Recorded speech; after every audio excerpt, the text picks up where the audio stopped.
Members' motion with no legislative effect. Members who wish to speak, please press the Request to Speak button. The Council will proceed to a debate on Mr. Ken Wong's motion on promoting digital education in Hong Kong's primary and secondary schools to cultivate future digital talents. 5 members will move amendments to the motion. This Council will proceed to a joint debate on the motion and the amendments. I will first call upon Mr. Ken Wong to speak and move the motion. Then I will call upon Mr. CHONG Ho-fung, Mr. CHU Lap-wai, Mr. Elvin LEE, Mr. Dennis LEUNG, and Dr. Junius Ho to speak in sequence, but they may not move the amendments at this stage. The joint debate now begins. I now call upon Mr. Ken Wong to speak and move the motion. Mr. Ken Wong. President, I move that the motion as printed on the agenda be passed. Recently, the payload specialist of Hong Kong became the first spaceman in Hong Kong. The community have been encouraged. This shows that Hong Kong has the capabilities to nurture top talents with global perspective and creativity. In order to nurture such kinds of talent, we need to keep up with the times. As artificial intelligence and big data are developing in leaps and bounds, there is deep changes in the global industry chain on education and talents. According to the latest report, AI has become the key to the development of future employment market. In the 15th five-year plan, our country proposes integrated development of education, IT, and talent. We need to drive digital education with artificial intelligence. The Education Bureau recently have been promoting actively digital education to promote innovation. I recognize their efforts. In the future, our strategies must dovetail with that of the government so that we can enhance information and digital literacy of our students so that they can be equipped with the relevant skills. I move this motion because I hope that the government, when they formulate the first five-year plan, will treat digital education as one of our key strategies and upgrade our local digital education ecosystem. And as they formulate and prepare for the blueprint on primary and secondary digital education, they will set clear goals on, say, teacher training, resource allocation, so on and so forth. I like the government to promote digital education in 4 different areas. First, we need to train the teachers. In order for students to know how to use AI, we need to equip teachers with the relevant skills. According to a recent study, about 40% of teachers try to use AI to assist in their teaching. So it shows that the frontline teachers are rather positive in terms of using AI to assist their teaching. I hope that the government will set out clear KPI. Also, I suggest the implementation of a reward scheme for professional development on AI. I think that we need to offer professional development holidays for teachers so that they can take advanced AI and digital education courses. Pre-service training does not cover AI, and this will undermine the effectiveness of AI integration into education.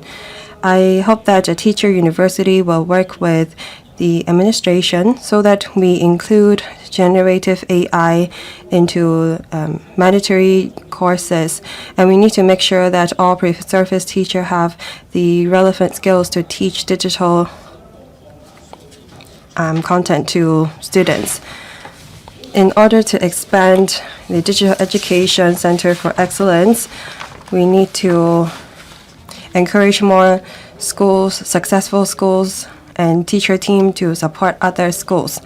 I think that we can learn from our country by establishing a teacher digital literacy framework, setting out requirements on social responsibility and digital awareness so that we can build a team of teachers with digital capabilities. Second, we have to review comprehensively the existing curricula. President, in the future, we will no longer focus on memorization but solving problems with information technology. So there is a need for us to review school curricula. We need to strengthen knowledge on digital content and artificial intelligence. We need to nurture students' problem-solving skills and innovation as well as creativity.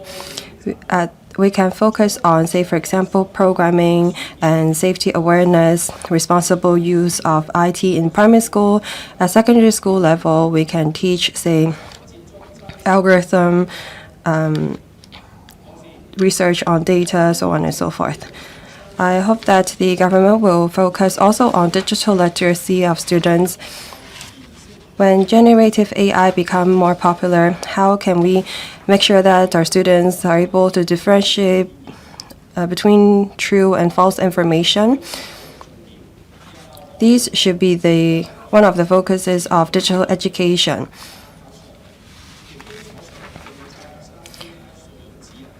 Also, I think that the government should establish an AI literacy guideline so that students make use of AI responsibly. Third, we need to review the assessment mechanism to dovetail with the needs of talents in the future. Currently, our assessment focus on rote learning. I think that the government should learn from other countries to make use of AI to promote diversified student assessment model. We need to improve relevant tools, enhance our students' capabilities in problem solving, so that we also need to help teachers assess the performance of students effectively. Set forth, we need to upgrade digital infrastructures. President, digital education should be for all schools, not just elite schools. I think that the government should support schools without resources in establishing software and hardware. In terms of software, the government recently just developed a science education AI assistant system. I think that we should extend it to other subjects so that we can provide personalized support for students. The workload of teachers is heavy, so I hope that the schools will make use of AI to streamline their administrative procedures so that students can focus on teaching and caring for students. President, investing in digital education is investing in our future. As our neighboring cities have been speeding up in their digital transformation, we should not pause here.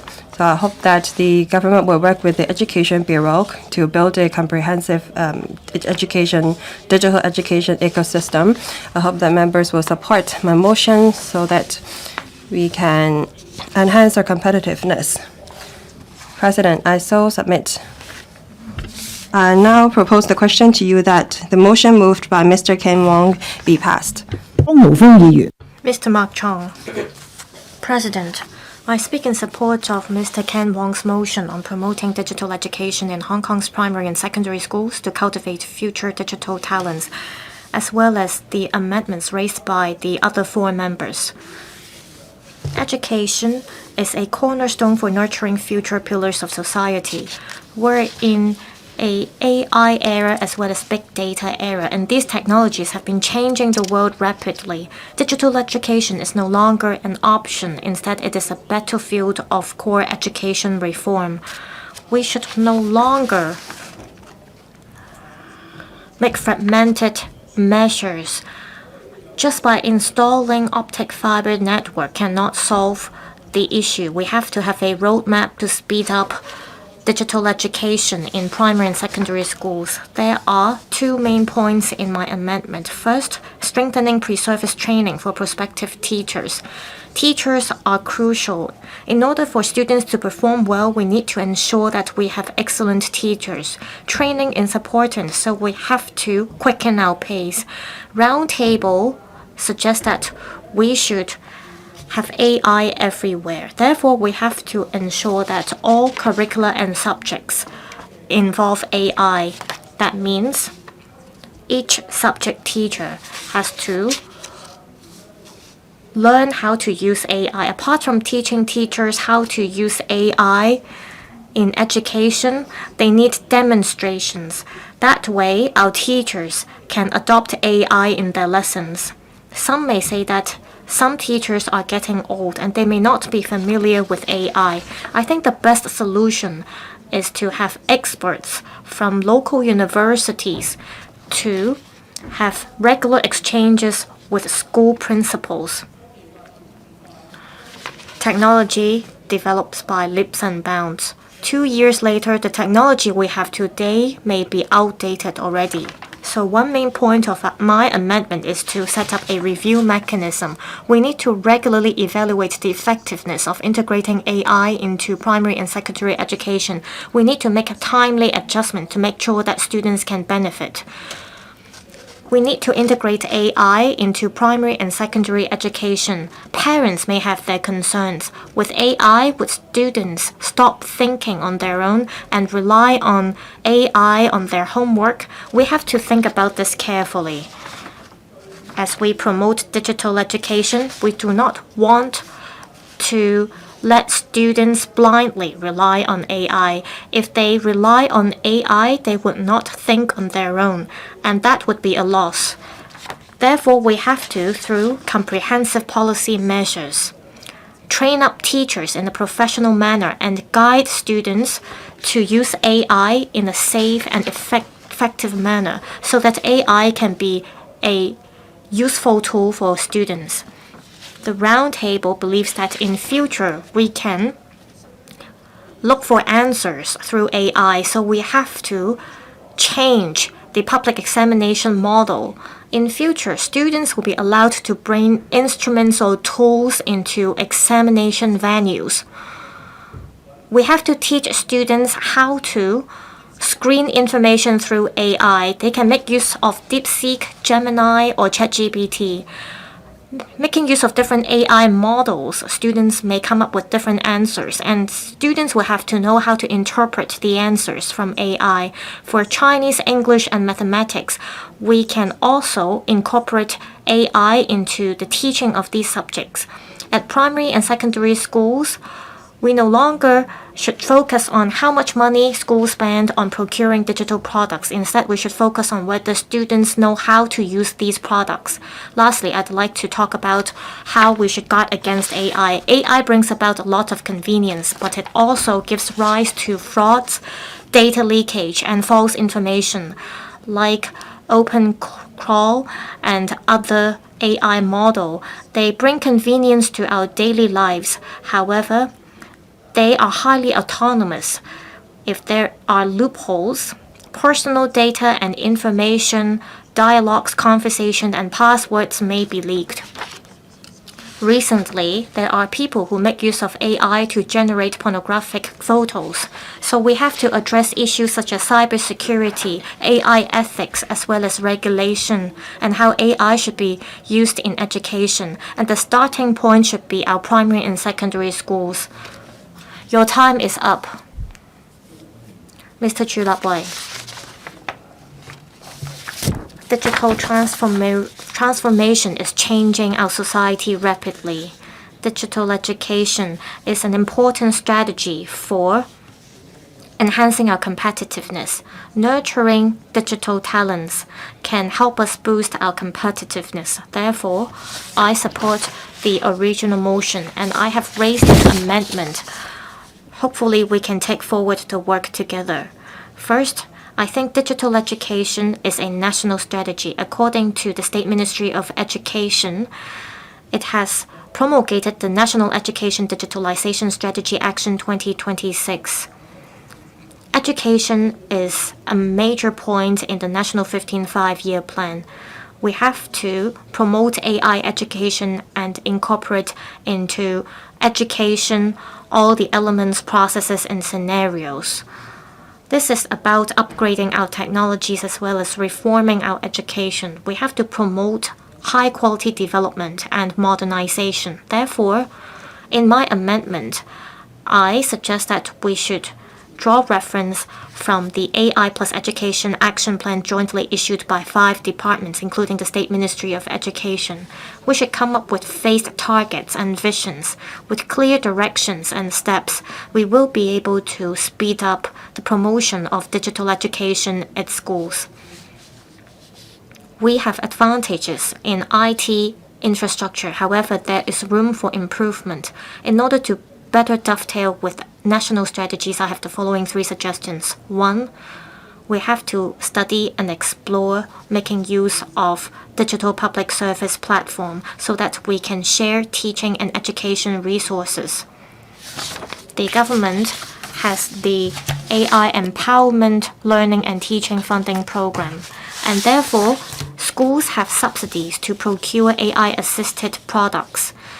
However, as we talk to schools and sponsoring bodies, we were told that there are various kinds of digital education tools on the market. The SAR government should learn from the education platform built by our country. We should build a centralized digital public services platform so as to build a safe infrastructure to address procurement issues as well as wastage of resources.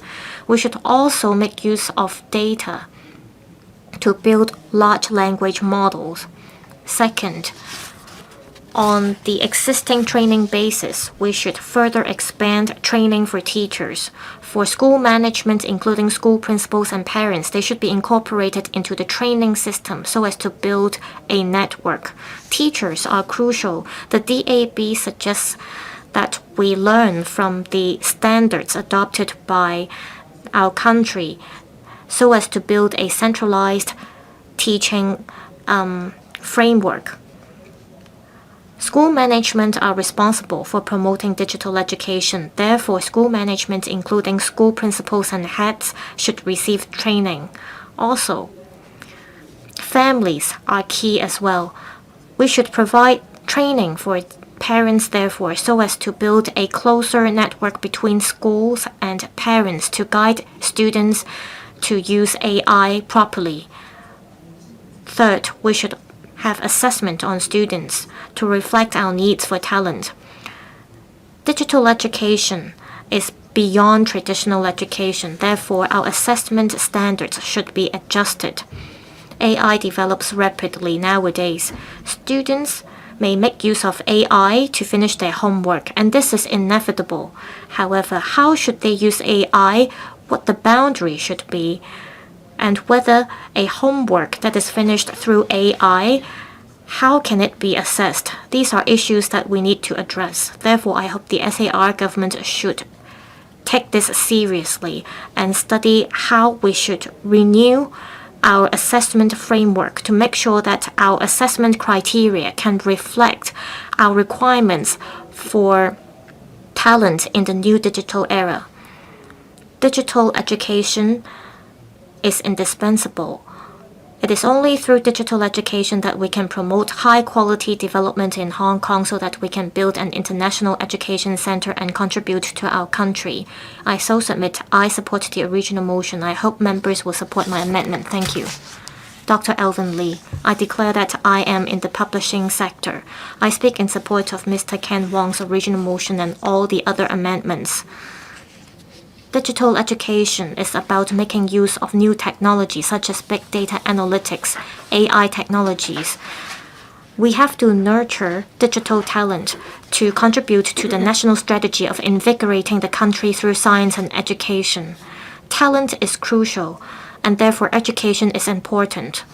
I agree that we should support teachers by providing training to them. so that we can promote digital education in schools. This year, the digital education blueprint as well as the AI literacy framework will be promulgated. I hope that the blueprint can be used as the framework so that we can formulate the first 5-year plan and that we can dovetail with national strategies. Last year, our country promulgated an action plan, and if we look at other practices in other places, we should nurture talent. In terms of planning, we should not just focus on technology. We have to focus on students' uniqueness as well as their differences. We should come up with customized and personalized education. For students and teachers, we should have separate targets for them. The teaching and learning framework should focus on students' digital literacy as well as technology application scenarios. In the mainland, the US, and the EU, there are relevant frameworks set up. And the major point is that the framework is people-oriented. AI should not replace humans in making decisions. I hope that this can be a guiding principle for setting up the framework.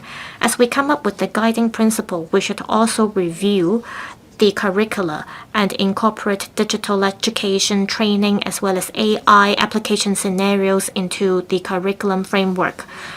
On training, currently teachers focus on making use of AI to prepare for their lessons outside of classroom. In future, we should focus on case studies. We should guide teachers in incorporating AI into their lessons so as to inspire and stimulate students' creativity. Primary and secondary education falls under our basic education, and we should therefore focus on personalized education. We need suitable curricula for students. To promote digital education and to empower teacher and learning through AI, we have to come up with a framework that suits local students' needs. This is the last puzzle we should put in place. The education sector, relevant experts, as well as the publishing sector and the tech sector should be brought together to develop AI teaching and learning tools. And this is in line with the action plan promulgated by our country in April this year. The tech sector has the knowledge and the publishing sector has the copyright. By leveraging their respective strengths, we can develop tools that are suitable for teaching and learning. And this is a common practice in other places. In the Netherlands, in 2022, an AI education lab was set up by the country. Researchers and enterprises worked together. In Singapore, they have ASG. They brought together knowledge as well as technology. In the mainland, Tsinghua University worked with relevant publishing sector to come up with learning tools. And in local universities, there are also AI labs. Currently, we have an e-learning platform, and $500 million have been earmarked to develop 22 projects. There are a wide variety of projects, however, we lack a focus. Schools as well as experts should work together, and based on various subjects and learning scenarios, we should come up with AI software. And if the AI software works, we should apply them into students' lessons. Starting from 1998 and 1999, we already have IT subject, and $17 billion have been dedicated to the subject, and interactive learning was a focus. So we should learn from our previous experiences. I so submit. I speak in support of the motion. Thank you. Mr. Dennis Lang. I thank Mr. Ken Wong for moving the motion. In order to fully dovetail with the National 15th Five-Year Plan and nurture diversified talents, my amendment is how we can integrate digital literacy with career planning education.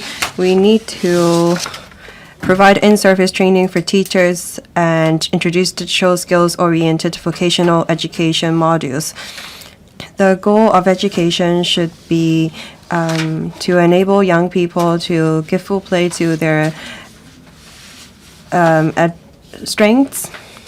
I have 3 suggestions. We need to allocate resources in a more targeted manner so that we can upgrade and reform our education with artificial intelligence. We need to make use of big data and artificial intelligence to analyze each and every student, uncover their unique strengths and potential. I think that we need to integrate digital literacy with career planning education in the different fields, say for example, logics, creativity. We need to educate and let our students know what their career pathways are under digital economy. This is such that we can make use of public resources in a more targeted manner, and such that each and every young people can contribute to the new quality productive forces of our country. Second, in order for students to grasp digital skills, we need to educate our teachers. As I said in my amendments, we need to provide in-service training for teachers on AI, large language models, machine learning, big data, and the applications of AI-related tools.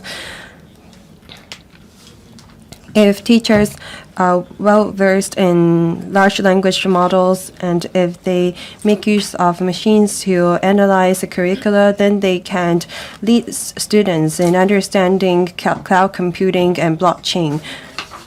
When teachers can show their students how they can solve problems with data, then our students will be able to plan for their career more effectively. The Education Bureau need to work with tertiary institutions and INT enterprises by creating recognized programs for teachers so that they can keep up with the times and so that they can become the tutors for their students in terms of career planning. Third, we need to promote digital vocational education modules. After graduating from university, many people were not able to put their skills into use. In the 15th five-year plan, our digital economy is going to develop very rapidly. So we need vocational talents. I think that we should introduce skills-oriented education modules in school curricula on areas such as blockchain, artificial intelligence, data analytics. We need to connect the diploma programs with internship schemes. After students studying AI application modules, they should be able to work in INT enterprises and data centers as interns. Or maybe after graduating from these courses, they can become junior data engineers. This is such that students will not be overly focused on theoretical knowledge. The FTU has been concerned about the employment opportunities for grassroots young people. I believe that with digital skills-oriented vocational training, young people will be able to contribute to the construction of a smart city and our country. Hong Kong is formulating our first five-year plan. We need to be more forward-looking with our digital education. My focus is on providing in-service training for teachers, vocational education, so that we can meet our country's demand.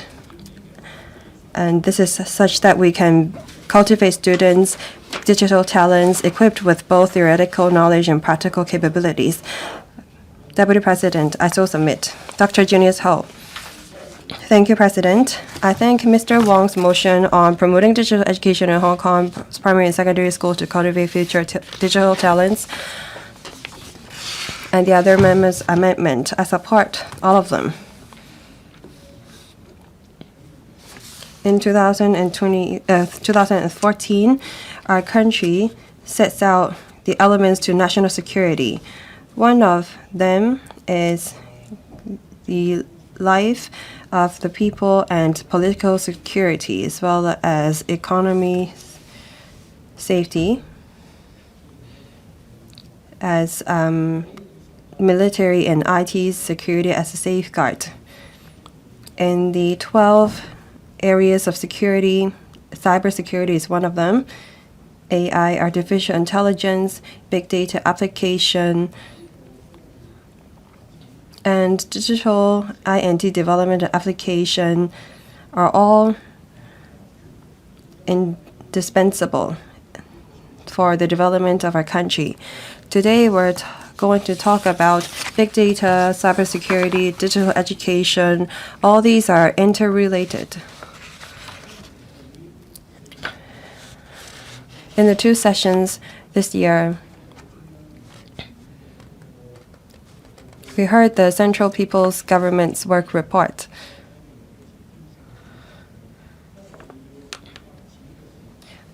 It says when we develop, we need to remember security. So as we develop, we need to keep that in mind. Under the premise, when we develop INT and power network, how can we make use of it? What is the moral baseline that we have to adhere to? Can we apply INT on all different fields? Should we not consider security issues? Our country has been very cautious about that. Recently,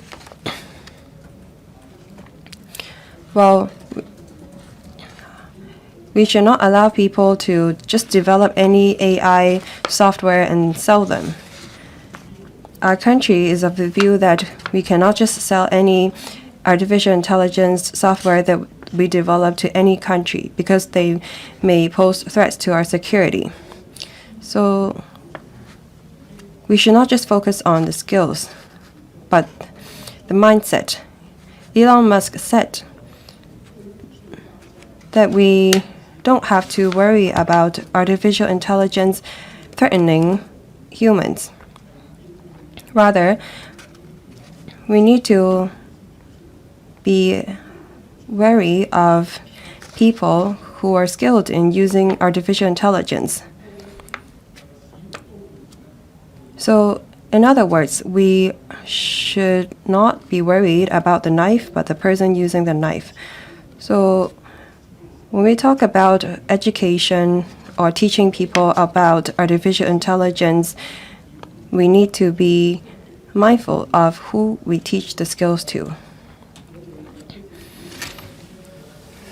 President, after enacting the National Security or Safeguarding National Security Ordinance in Article 9 and 10, it is said that we have a constitutional obligations to promote national security at different places. First, in schools, second, in our network, third, NGOs, and fourth, media. I believe that the SAR government have been taking forward such a mission. But in terms of education, after enacting the Safeguarding National Security Law or Ordinance, we have only been promoting national security as an additional subject in schools.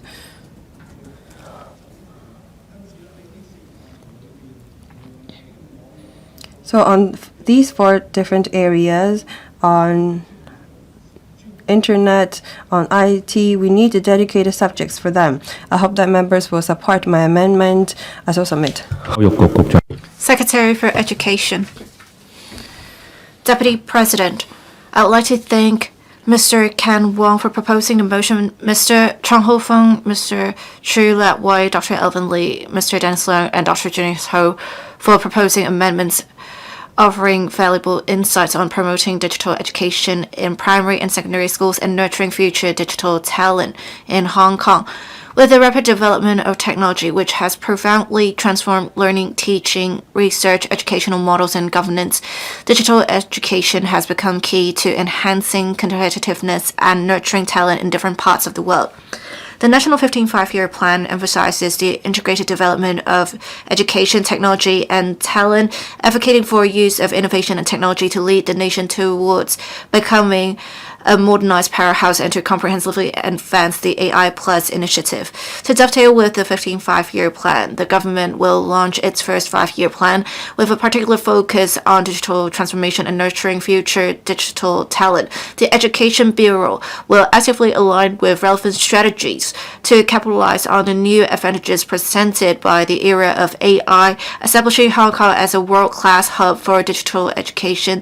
We aim to nurture lifelong learners who possess both profound digital literacy and a sense of humanistic care, thereby embracing the opportunities and challenges of the INT era.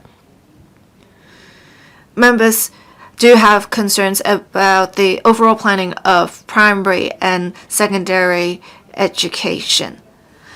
We very much agree we need to have a comprehensive digital education strategy. And last year, we set up the Steering Committee on Strategic Development of Digital Education, and we sought advice from them. They have gathered ideas and recommendations through consultation with stakeholders. It has established 4 key strategic directions for digital education: enhancing students' digital literacy, strengthening professional development for teachers, optimizing digital education infrastructure, and deepening collaboration on digital education on local, mainland, and international levels.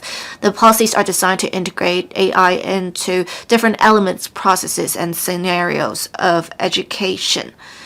To accelerate the digital transformation of primary and secondary education in Hong Kong, we support the Curriculum Development Council in drawing up the blueprint for digital education development in primary and secondary schools, which will set out systematic development directions and strategic actions. In drafting the blueprint, the Curriculum Development Council has referred to relevant documents from mainland education authorities, including the AI Plus Education Action Plan, to establish a vision and short to medium-term objectives, ensuring alignment with the SAR government's first five-year plan. The motion proposed by a member to establish a digital education service platform for primary and secondary schools is in line with the views of the Education Bureau and the Steering Committee.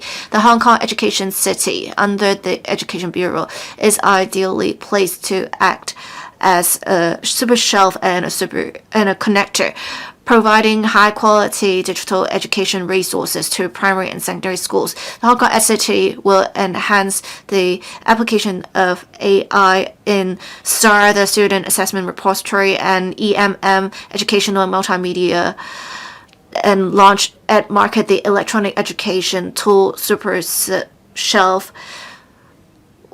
We also want to promote resource sharing on all levels. We have now compiled the outcomes of several projects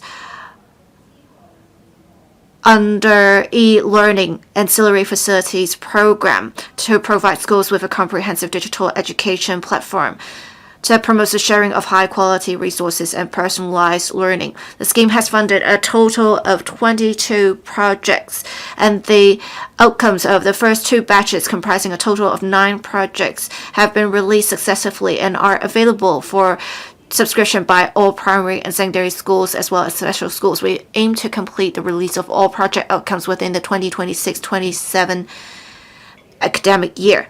The motion focuses on enhancing teachers' professional capabilities during the digital transformation process, including and strengthening pre-service training. The Education Bureau fully endorses this. We are committed to strengthening professional training to ensure that all teachers receive appropriate training. We provide tiered and diverse professional development activities in digital education. These include basic and advanced AI literacy training, AI plus subjects training, and AI leadership training. We require whole school participation to comprehensively enhance the digital leadership and professional capacity for teaching innovation in schools to provide students with a more inspiring learning experience. We will collaborate also with professional bodies and tertiary institutions to design training programs and organize learning communities covering AI ethics, personalized learning design, and innovative assessment methods.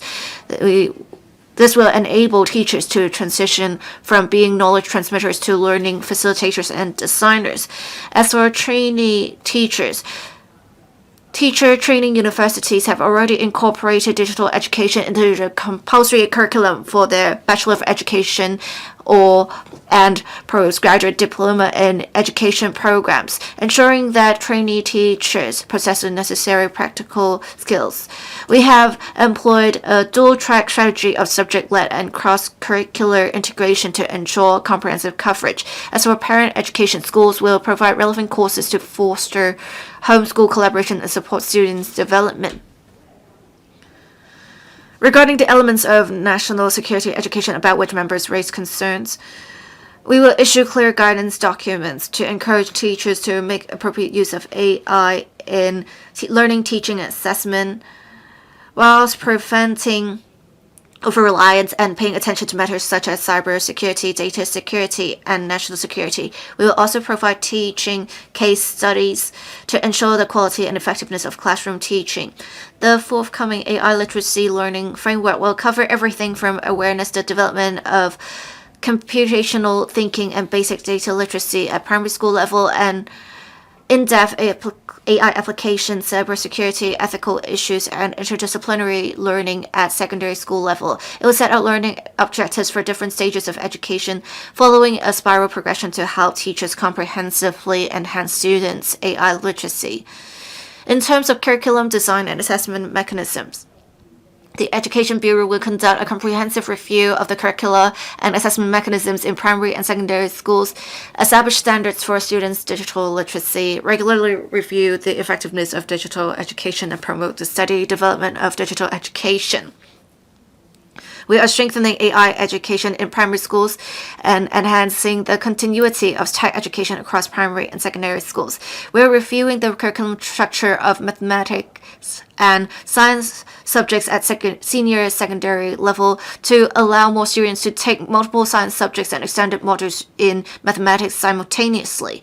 We will also explore changes to traditional exam-oriented assessment methods, moving beyond paper and pencil tests to emphasize real-life scenarios and assess higher-order thinking skills. On a school level, we will integrate digital education into the school development accountability framework. Schools will incorporate digital education into their school development plans and through self-evaluation, external evaluation, drive continuous self-improvement and ongoing refinement. In response to the development of digital education, the Education Bureau will review the student assessment system, including the introduction of electronic assessments to meet the talent requirements of a digital age. This academic year, the Education Bureau has developed an AI teaching assistant for science education on a pilot basis. This tool assists with lesson learning, lesson preparation, the design of assessments and homework, the creation of marking schemes, etc. We are currently in discussions with the Hong Kong Ed City to gradually extend the AI assistant to more subjects for teachers' use. In terms of promoting cross-sectoral collaboration, the Education Bureau has been working closely with various stakeholders. It has co-organized with the Digital Education Week with the Hong Kong Ed City and hosted the International Summit on the use of AI in language learning and teaching 2026 and Learning and Teaching Expo 2026. These events promote cross-sectoral exchange and collaboration, pulling our strengths to jointly explore ways to comprehensively enhance the effectiveness of learning and teaching through innovative technology and AI. We welcome members to attend these events and lend their support to digital education. Introducing digital skills-oriented vocational education. In fact, it should be noted that digital skills-oriented learning is already incorporated into the applied learning subjects at senior secondary level and related feedback courses. We are trying to foster students' interest in emerging technologies and help them explore potential career paths through a diverse range of activities, such as live-wide learning activities, as well as sharing sessions by professionals and entrepreneurs. Students can have better understanding of the the importance of digital literacy in the future workplace, as well as opportunities, challenges that AI presents. School-based activities and competitions also help students apply digital skills in real-world scenarios, such as using data analyses to solve community problems or making use of AI tools to support creative design. This enhances students' AI literacy, digital ethics, and innovative thinking, enabling them to not only use technology but to make good use of it. Going forward, we will continue to draw on and make effective use of high-quality teaching platforms, LLMs, large language models, and softwares from Hong Kong, the mainland, and overseas. We will encourage the sharing of resources and explore ways to support the digital transformation of primary and secondary education in Hong Kong in a cost-effective manner. The Education Bureau has set aside $2 billion under the Quality Education Fund to provide resource support to schools, among which 500 million Hong Kong dollars allocated to the AI for Empowering Learning and Teaching Funding Program will provide a one-off grant of 500,000 Hong Kong dollars to each publicly funded school. This will enable schools to procure AI tools and organize activities to cultivate students' AI literacy. In summary, the Education Bureau is actively aligning itself with the country's digital education policies and the direction of INT development. It is integrating AI into different aspects of education to establish a digital education ecosystem to have AI for all schools and AI for all students and nurture young people into becoming INT talent of the future. Thank you, Deputy President. Mr. Moon Ki. Thank you. I thank Mr. Ken Wong. I thank Ken Wong for moving the motion on promoting digital education in Hong Kong's primary and secondary schools to cultivate future digital talents. I support all of the amendments. President, artificial intelligence and big data have been a global trend. Digital education is not an optional trial. It is a key battlefield for education reform around the world. So in the 15th five-year plan of a country, it is said that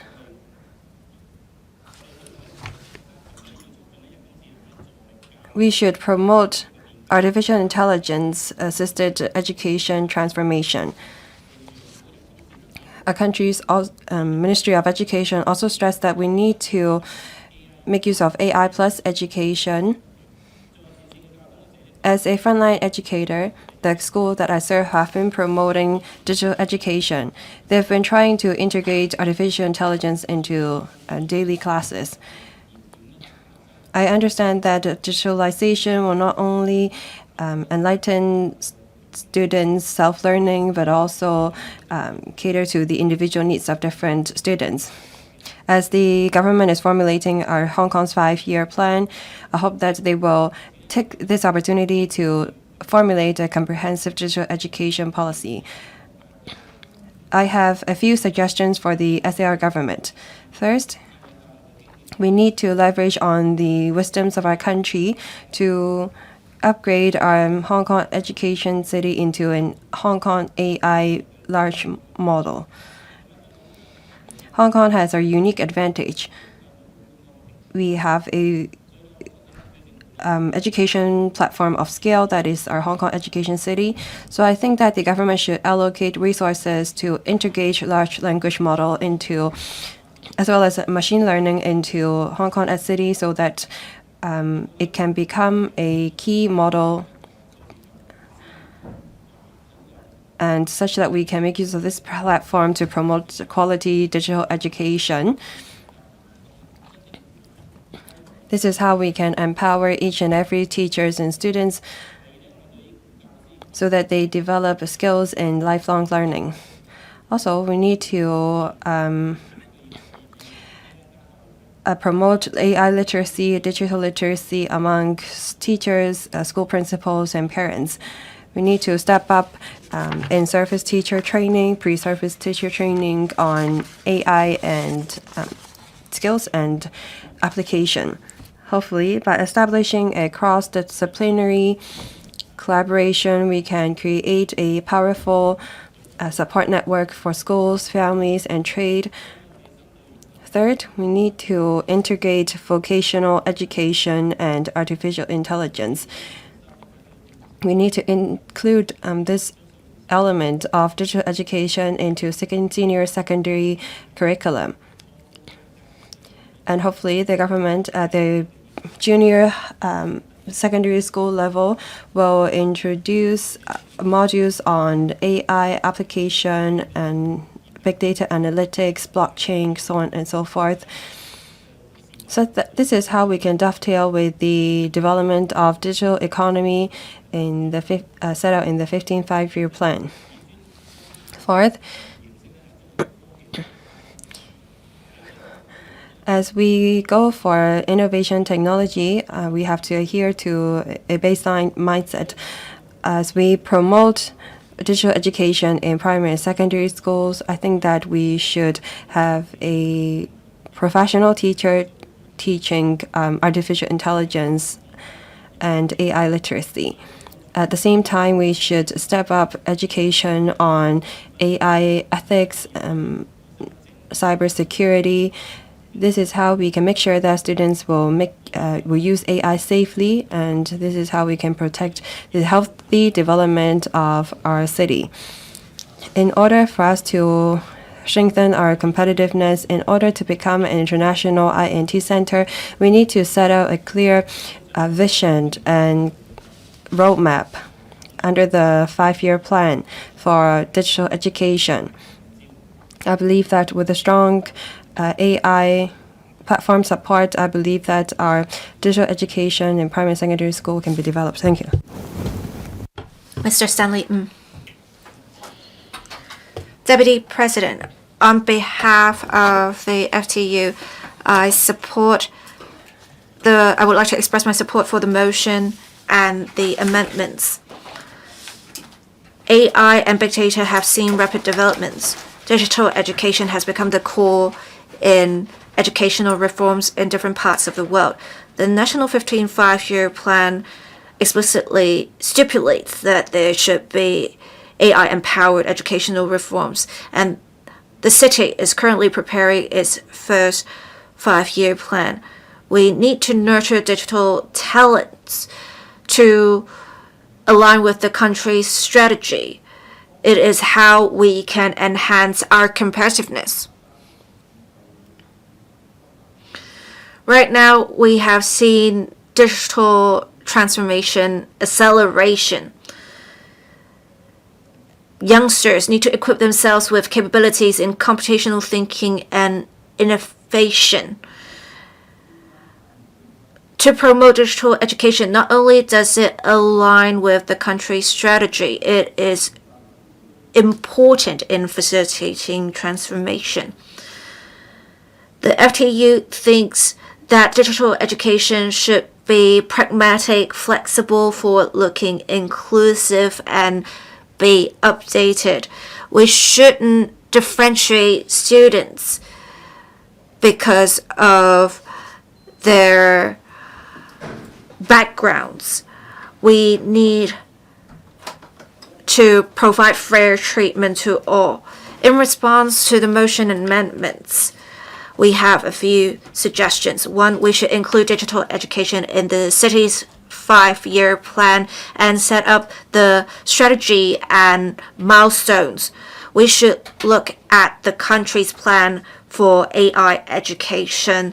We should have regular reviews to ensure proper implementation of the policy and promote cross-sectoral collaboration in developing learning and teaching tools for AI education. We should also combine research sector, academia, and the business sector to enhance effectiveness of education. We need to have strengthened training for teachers to incorporate elements of AI education in all subjects.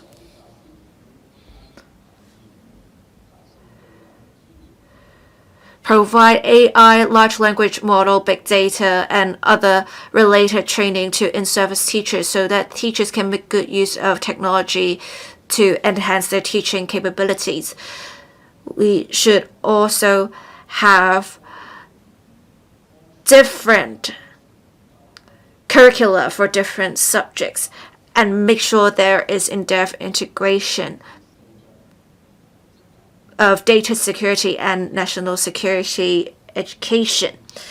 We need to enhance the curricula and assessments to make sure we cultivate AI literacy among students. We need to have a comprehensive review of curricula and assessment mechanism to make sure we incorporate in assessment standards issues such as AI ethics, AI applications.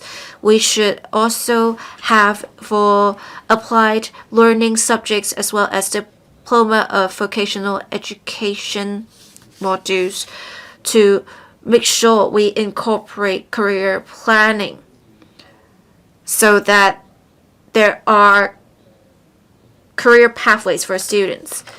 We should have reference to the country's smart education platform to construct our own education platform to promote the sharing of resources. We should also empower parents with technological literacy and foster homeschool cooperation so that parents can become important learning partners of children. The Deputy President, digital education is very important to the future competitiveness of the city. The FTU urges the government to have inclusive digital education that is updated and keeps abreast with the times to nurture patriotic talents so that we can seize the new opportunities of the digital era. Thank you. Mr. Lee Kuan-yew. Thank you. Deputy President, I speak in support of the motion. With rapid developments in AI, with the discussion of digital education, we can't only think about how to use the technology. We need to be forward-looking. We need to think about the career prospects of youth and be pragmatic. With rapid development of AI, in future, there are different career pathways for students with different capabilities and different aspirations can find their positioning and their way forward. To promote digital education in primary and secondary schools, we need to have reforms. We need to make sure the reforms are tied to future pathways of students to make sure there are diversified pathways and allow students to see there are bright prospects. The talent strategy of Hong Kong cannot focus only on high-end AI. We need to make sure we focus on implementation and application as well. We want to have cross-disciplinary talents that have knowledge in at least 2 disciplines and are able to combine different areas of knowledge to adjust to transformations in different industries. For secondary students, we need to make sure they know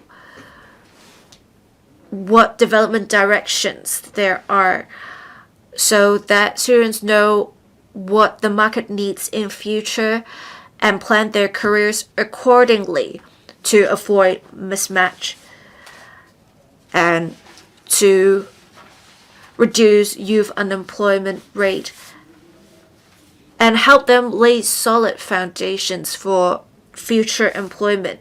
To do this, the government must make sure it is able to gauge the real needs of society. If we only look at the developments of AI, we will lag behind due to rapid development of technologies. We cannot really respond to market demand. There should be more regular reviews with shorter cycles. We should have perhaps quarterly reviews to see which industries requires what skills. As long as we know what the market needs, we'll be able to match education with such needs. I believe with vocational education modules, it can really help transform learning outcomes into what is useful in employment. For students to really take the first step, we need to have perhaps learning and thereafter internship arrangements. Different bureaus should work together to nurture relevant talents. We can work with sectors to provide paid training. We should have placement arrangements. We can have internship opportunities. We should also have a systematic tracking mechanism to monitor what the graduates are doing so that we can have complete tracking of the situation. Youngsters need not go into employment. They can always go into entrepreneurship or other areas. I think with digital education, it is also about fostering students' entrepreneurship thinking and market sensitivity. We should have the concept of one-person company in mind. It is about nurturing students to resolve issues on their own, to also have some form of commercial judgment. We should lay such foundations so no matter which pathway they choose in the end, they will be able to flexibly respond to the needs of a digital economy. With the promotion of digital education, it's not just about reforms in technologies. It is about reforms to the job market of Hong Kong. With the collaboration between the academia, the research sector, and the business sector, we will be able to provide diversified pathways for youngsters. Your time is up, Mr. Chen Hak-kan. Thank you, Deputy President. I speak in support of Mr. Ken Wong's original motion. With the AI era, educational ecosystem is being reformed. We not only should focus AI education, we need to comprehensively cultivate AI literacy in students. I want to share with you two examples. The first example, the secretary may remember, early this year, we have a primary 6 student that used AI to prepare a speech for their examination. And the second example is a parent told me they saw their child making use of AI for their assignments instead of using a device to talk to their friends. Essentially, this is cheating. But then we should look deeper and think about what the backdrop is. With people making use of AI for assignments or examinations, is this what we want? With education, it's not about getting a good grade. As the secretary always says, it's all about the process. It's all about the journey. We want to nurture people who can tell right from wrong and who can make proper judgment. The process may be painful in education, but it is a learning process. It is how they can grow. I think what is important with digital education is to cultivate AI literacy. It's not just about having children learn how to write programs or how to construct large models. They need to know what AI produces may not necessarily be correct. The children should be able to tell what is true and what is fake.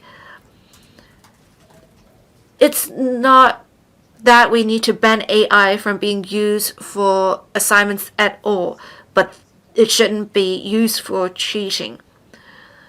I think people need to make use of AI responsibly, and they should be able to make a right judgment when the time comes. We need to cultivate AI literacy. The Education Bureau has already included this aspect in the core competencies. I think there's room for the Education Bureau to do better. In Singapore, they specifically said AI education should have reference to the age and developmental stage of students. For younger students, they only need to know AI may make errors. For students of higher grades, with the guidance of teachers, they are able to build critical thinking skills to assess replies given by AI.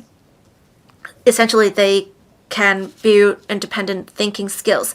We should have regard to Singapore's framework to have a clear AI literacy learning framework to lay the foundations of AI education in future. I think in assessment mechanism, we also need to have in mind we want to cultivate AI literacy in students. It's not just about whether they know how to use AI, but their thinking. We can refer to some EU standards for this. Lastly, for teachers, we also need to cultivate AI literacy in them. Right now, teachers make use of AI for administrative work, marking papers, dealing with emails, consolidating data. But I think teachers should also be able to say whether students are abusing AI, and they need to guide students into using AI correctly. They should incorporate AI ethics in teaching.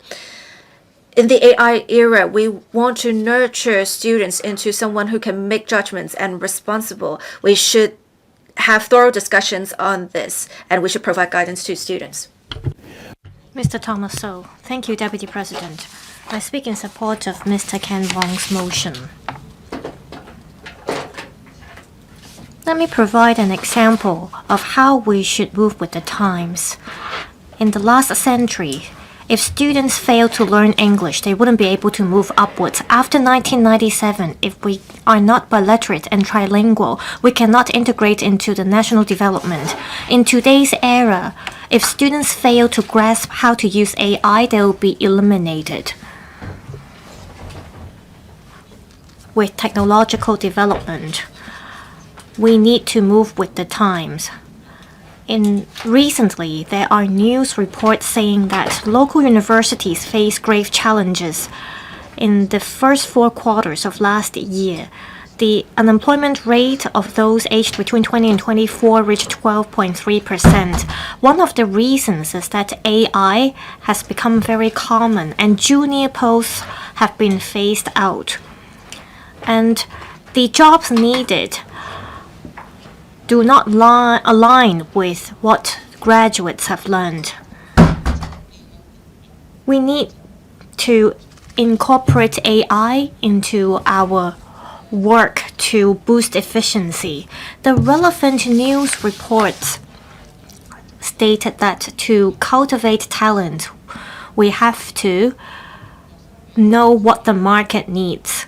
To promote digital education at schools, we have to enable students know how to make use of various AI tools, and more importantly, we have to enhance their AI literacy so that they can be familiar with the technological iterations, so that they can quickly adapt to the change and that they can remain competitive after they graduate from schools. And to promote digital education, frontline teachers play an important role. Therefore, I am concerned about the train-the-trainer process. We face 2 issues now. One, there is a big gap in terms of the age of teachers. It is challenging to ask aged teachers to learn how to use AI. Also, the pace of training may not be able to catch up with the pace of technological development, and teachers are therefore anxious. I have two suggestions. First, we have to restructure the retraining program to form a support system. Teachers should learn not just about how to operate tools, but they have to incorporate AI into their teaching. We should teach teachers how to use AI to prepare and to teach students. Also, we need a continuous support system so that when teachers face challenges, there are professionals who can offer help and resources to them. Second, we need an incentive system and monitor the effectiveness. We have to think about how to encourage teachers to devote more time to study how they can use AI in their teaching. We should come up with an incentive scheme. For example, we can recognize teachers' progress by giving them rewards. Also, at the LegCo level, we should come up with policies and top-level designs. We should regularly listen to Education Bureau's report to keep track of the effectiveness of integrating AI into education. We should monitor the quality and effectiveness. Lastly, I think our lessons need to move with the times so that we can nurture the talent who can adapt to the change of times, so that we can nurture future talent. I so submit. Thank you. Mr. Andrew Fan, I declare that I am the president of an education center. With rapid development of AI, the education sector is facing unprecedented changes. We're not just facing upgrades of teaching tools. We also see changes in the role of teachers and their pedagogical model. I thank Mr. Ken Wong for the motion. It gives us an opportunity to talk about education reform and how to cultivate future digital talents. Our education center last year organized AI-related seminars. We also organized study visits to the Greater Bay Area, and we got very positive feedback. During the events, a number of frontline teachers told us that digital education break away from conventional teaching. However, using AI still takes up a lot of time for them. Currently, teachers only have a basic knowledge of AI.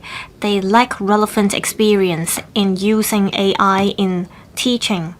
They are crucial to our education system. With AI, we need to more rapidly promote digital education, and we have to deeply integrate technology into education so that teachers can focus more of their energy on counseling students. Nowadays, frontline teachers are not just knowledge transmitters. They are guiding students. They have to move with the times and they have to improve their teaching. In this year's budget, $2 billion are earmarked under the Quality Education Fund to support teachers in receiving AI training. I think this is the right direction. Teachers should receive training in order to enhance their AI literacy. We have to take this opportunity to work on the practice, training, and support measures for teachers to ensure deep integration of AI in education. On training and support measures, to make AI-assisted teaching a norm, we have to have a systematic training program. Apart from training and making use of AI to generate teaching materials, we also have to teach teachers how to use AI as well as the data. We have to prevent over-reliance on AI. At the same time, we have to speed up setting up an AI system. We should use cloud as well as big data analytics to help deal with administrative tasks. That way, we can reduce the time teachers spend on administrative work. Then teachers can focus their energy and resources on providing counseling to students. Also, we have to come up with personalized education. The government should encourage teachers to flexibly make use of AI analytics tool so that they can dynamically assess and monitor students' performance. Based on the analysis, teachers can, based on students' needs, come up with flexible teaching strategies so that they can more comprehensively assess students' skills as well as critical thinking abilities. With the education reform and AI development, teachers no longer mechanically teach students knowledge. Instead, they have to cultivate students' thinking abilities. I hope all sectors of our community can make use of AI. For example, through the AI for Empowering Learning and Teaching Fund, we can encourage schools, tech enterprises to develop AI resources database as well as relevant products so that we can use technology to deal with the gap among students, and then in the long run we'll be able to cultivate talents that can cope with the change. I so submit. Thank you. Next, Mr. Sunny Tan. Thank you, Deputy President. Integrated development of education, technology, and AI leads to education reform, and this is a national strategy in the National 15 Five-Year Plan. Students at primary and secondary schools absorb knowledge rapidly, so we have to incorporate digital education into students' learning from a young age. Then we can cultivate digital talent. I look forward to the blueprint to be promulgated by the government so that we can have strategic deployment. I have the following suggestions. First, we have to, based on industry needs, cultivate digital talent with AI literacy. I think digital education in primary and secondary school levels should tie in with national strategies of promoting new productive forces. Digital talents are not required only in emerging and new industries. In the textile industry, we also need such talent. I represent the textile and apparel industry. 3D sales and supply chain projection as well as smart production require AI talent. If they are willing to join the industry, they will shine. So I hope the digital education in primary and secondary education can tie in with the development of both the traditional and new industries. We can learn from overseas practices. We can make use of AI to analyze students' performance and generate teaching content that suit students' needs. And we can, based on students' ability, come up with personalized education. Also, we should make use of digital education to enhance quality. I have to declare that I am the chairman of the Productivity Council. The Productivity Council, as well as many public organizations in Hong Kong, possess the most outstanding frontier technology talent. I hope public organizations can work with primary and secondary schools so that we can bring in AI application scenarios into campuses, especially secondary school campuses. Under the Quality Education Fund, the application for funding is complicated. The administrative processes are cumbersome. Therefore, I suggest that the government learn from the SME subsidy scheme to streamline the process. For schools applying for subsidies for procuring software or hardware, the relevant restrictions should be relaxed. For example, the number of documents to be submitted by schools should be reduced to boost efficiency. As we promote digital education, technology, and AI should be made good use of. Therefore, we have to guard against the risks.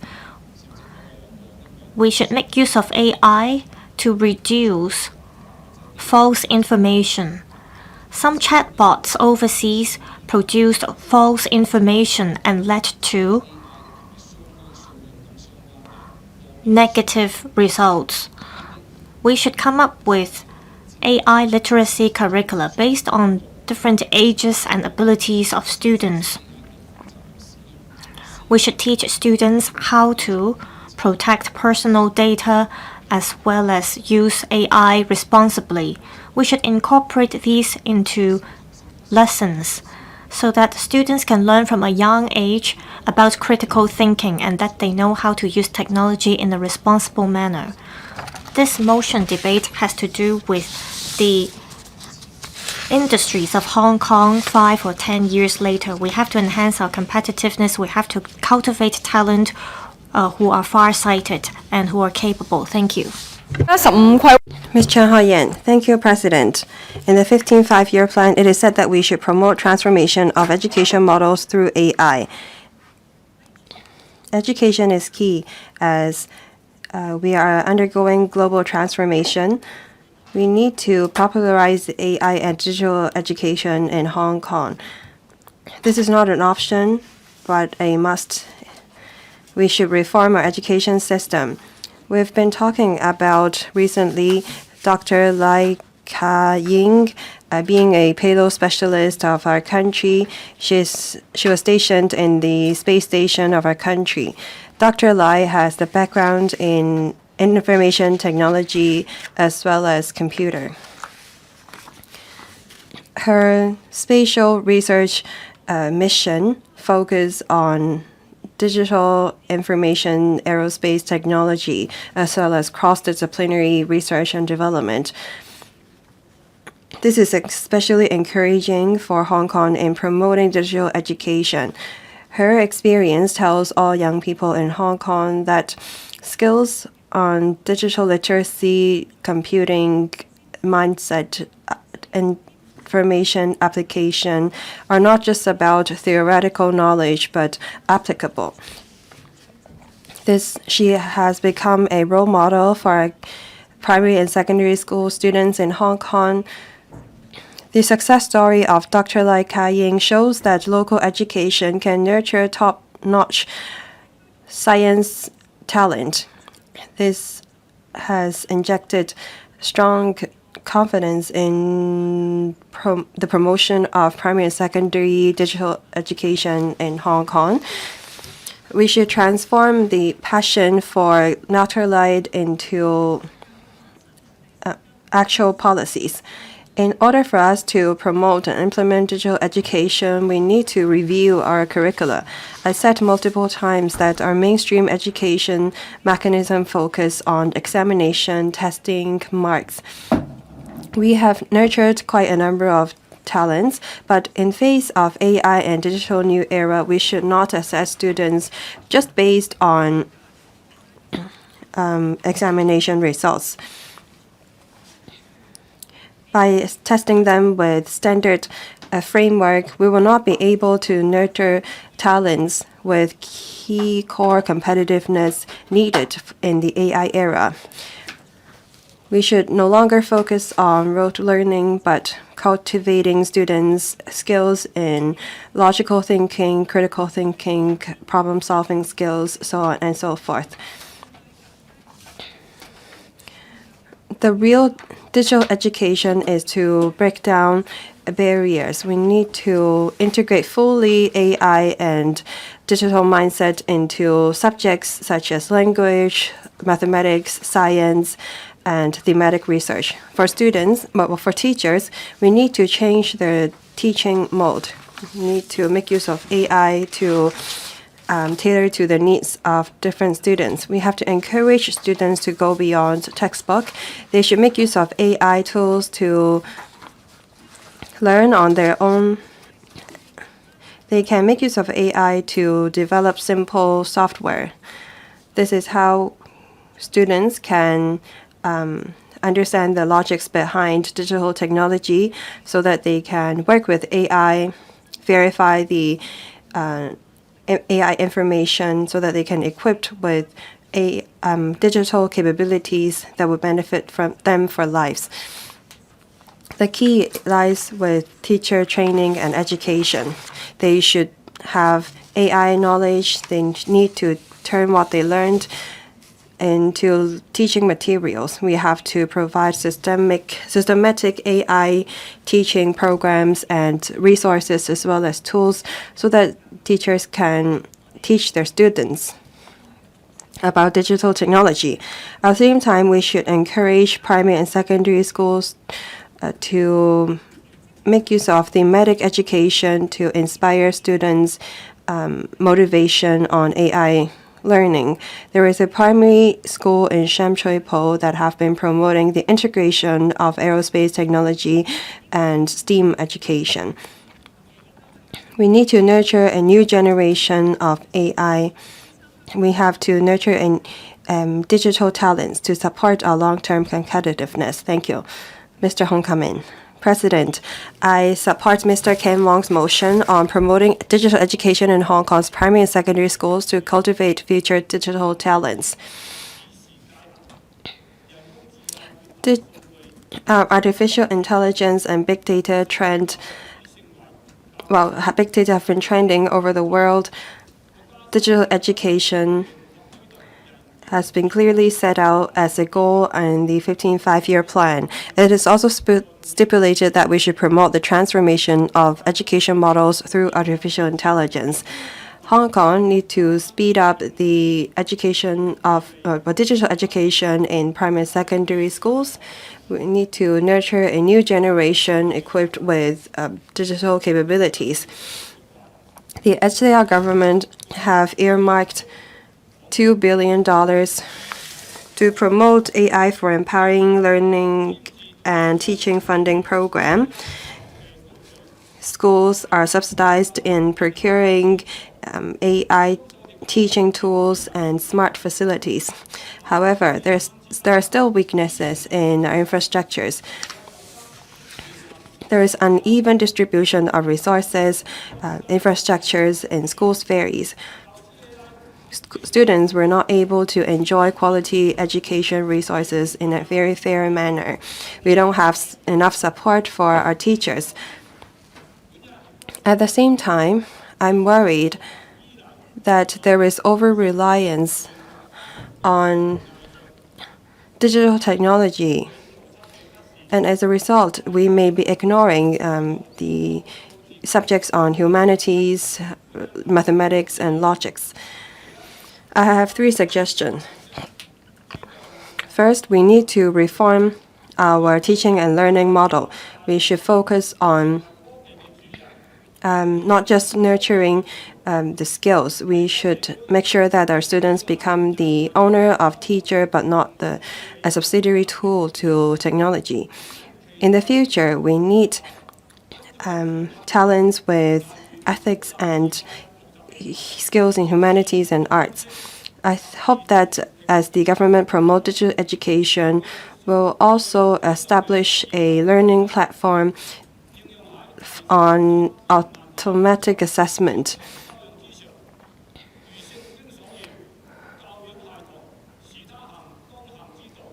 This is how we can build students' values as we promote digital education. Also, we need to also work on teachers.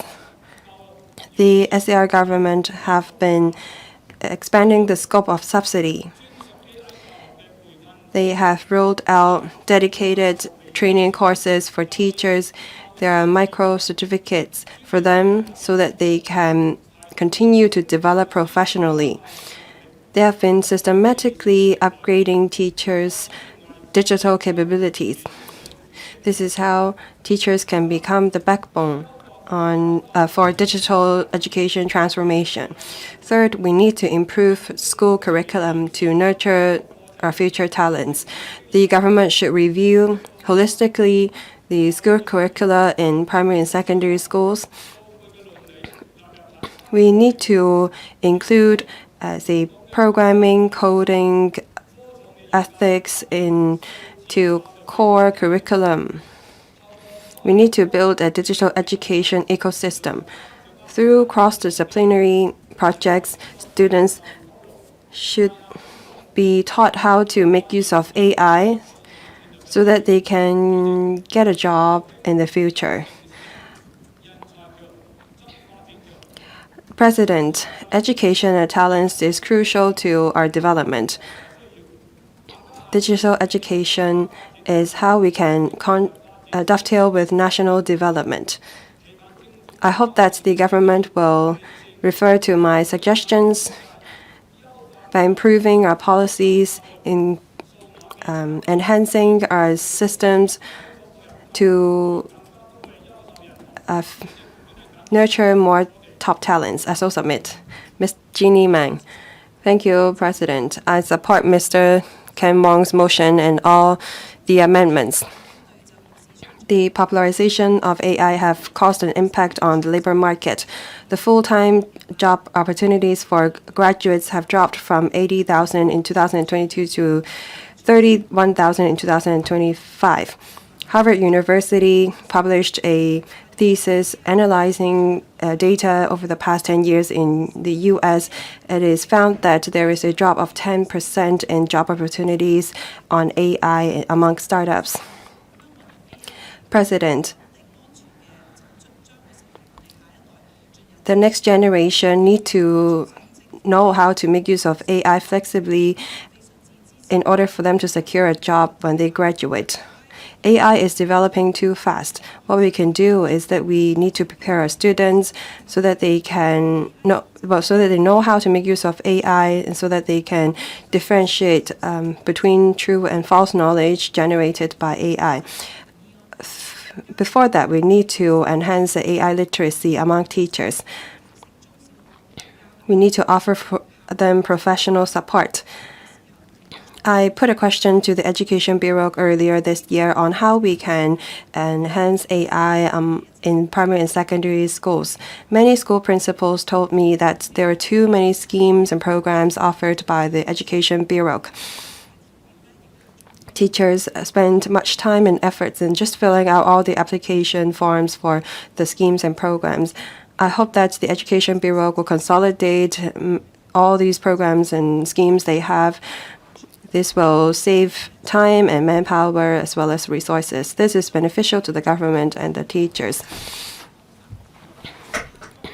Schools in the past assess students' performance based on written examinations, reading report, homework. But now students can make use of AI to gather information and get the answers. Students can just copy the answers generated by AI onto their homework and workbook. It is now difficult for us to assess a student's performance just based on their examinations and homework. I hope that the Education Bureau and the schools will adjust their assessment mechanism. We should now encourage more oral report or small group interaction so that they will not over-rely on AI. As for digital education, we need to think clearly what we want our students to learn. Apart from skills on using AI, we need to build the right values among them. With the right awareness and critical thinking, they will be able to use AI correctly. AI have enhanced our efficiency, but there are also many issues generated. Academic integrity can be undermined. AI-generated products sometimes may infringe on copyright and intellectual property. We need to focus on cultivating the right values on using artificial intelligence. In recent days, many criminals use AI to commit crimes. Some criminals make use of deepfake to fraud people of money. So as we teach students on how to use AI, we need to cultivate a digital ethics among them. Lastly, I hope that the government will focus on the connection of AI curricula between primary and secondary schools. Now, our system focuses on coding and programming. Students who are good at them may not be good at languages. So I hope that when universities recruit students on AI-related courses, will tailor-make their requirements. Thank you. Ms. Dixie Lam, thank you, Deputy President. I speak in support of Mr. Ken Wong's motion. AI and big data has seen rapid developments. Education should keep up with the times so that our students are kept abreast of the latest development in society. And we have to start with learning and teaching. Teachers need to equip themselves with relevant knowledge and skills. Students also need to make use of AI to enhance learning interests and learn relevant knowledge. Under the National 15th Five-Year Plan, it talks about making use of AI to empower education, and there should be in-depth reforms related to this. And we have previously made suggestions to the administration that the city's first 5-year plan is a great opportunity for us to make sure we can maintain long-term competitiveness of the city by putting in place relevant initiatives. We have seen rapid development in AI in China, and in fact, recently there was a Korean documentary on the speed of China in striving for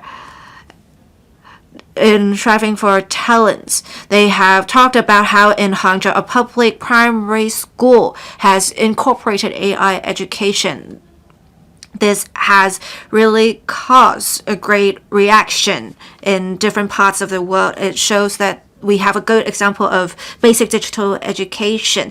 It talks about from taking attendance to students consuming at certain shops. Families and schools have a good understanding of what is going on with students.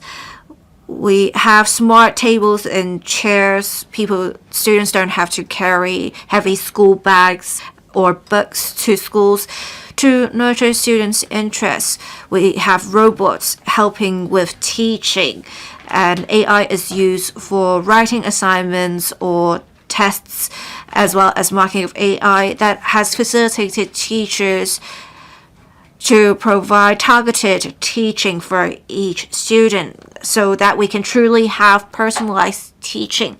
I think we should think about how we can incorporate that into the local education system, how feasible these measures are in Hong Kong. At least we should learn from this.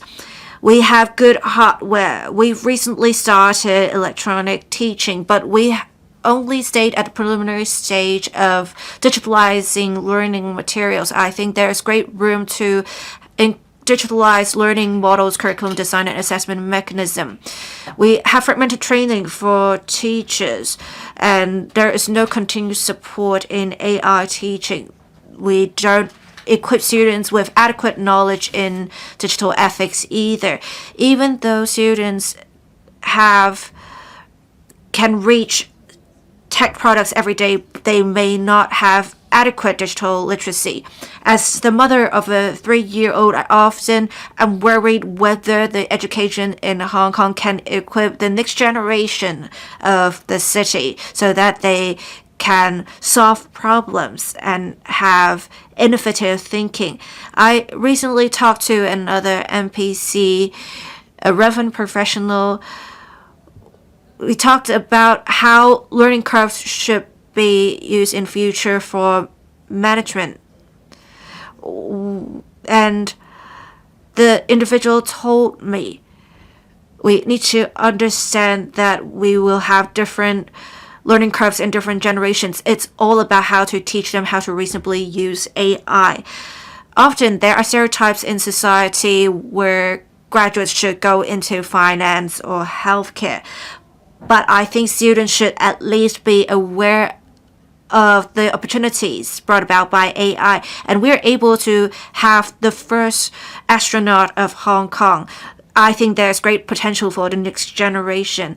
I hope the government can take note of our discussions today and incorporate in their plan so that we have great potential for the next generation. Thank you. Professor Lau Chi-Peng. Thank you, Deputy President. I speak in support of Mr. Ken Wong's motion on promoting digital education in Hong Kong's primary and secondary schools to cultivate future digital talents, as well as amendments proposed by other members. As we see rapid developments in innovative technology and tech reforms, digital technology has become a core component of society. It is integrated with different areas: economy, politics, culture, and education. It has deeply affected people's thinking and societal operations. Promoting digital education has become a global trend. There are two key issues under digital era education. We need to make sure teachers and students are integrated into the digital era and make good use of digital technology to enhance efficiency in learning and teaching. We also need to make adjustments to curricula and assessment mechanisms to nurture digital education ecosystem to nurture future digital talents. The country is actively developing digital education, and Hong Kong is doing the same. The seventh term LegCo also explored this. On 29th of May 2024, I raised a motion on developing digital education, and on 4th of July 2025, there was a panel on education meeting that discussed the relevant issue. And on 27th of January this year, at the panel on education meeting, the Secretary for Education talked about the work priorities of the Bureau this year, and one of them is systematic advancement of digital education. $2 billion has been earmarked by the Bureau for related purpose, and part of it is used for the AI for empowering learning and teaching funding program. We have stakeholders in the secondary primary students that need to know the difference between digital education and digitalized education. We are replacing writing on blackboards to PowerPoint presentations, submitting assignments, and having tests online. This is digitalized education. It is not digital education. What is digital education? It is about fundamentally transforming education. It is also about making use of digital technology for thinking, teaching, transforming the relevant teaching, learning, and assessment methods, such as making use of big data to analyze learning difficulties of students, or making use of virtual platforms for learning, as well as making use of AI to generate personalized learning solutions. Digital education is not just about the use of technology. It is about having a systematic reform on learning goals, teaching, and learning frameworks. It is worth further considering for AI for empowering learning and teaching funding program, what the money should be spent on. We need to adopt a dual-track strategy. We need to make sure students are equipped with skills to responsibly use AI. We should also lead senior secondary students or higher grade students to have innovative thinking, to nurture their problem-solving skills.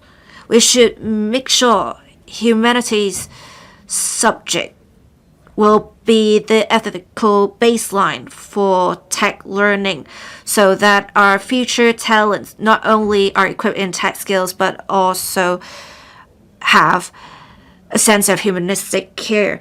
As long as we make use of AI to enhance learning, we can really move towards digital education. We need to have a next generation that has critical thinking. I so submit. Mr. Chan Pui-kong. Thank you, Deputy President. I would like to speak on the motion. AI and big data have seen rapid developments. Digital transformation is a trend globally for education, and developing digital education is moving along this trend.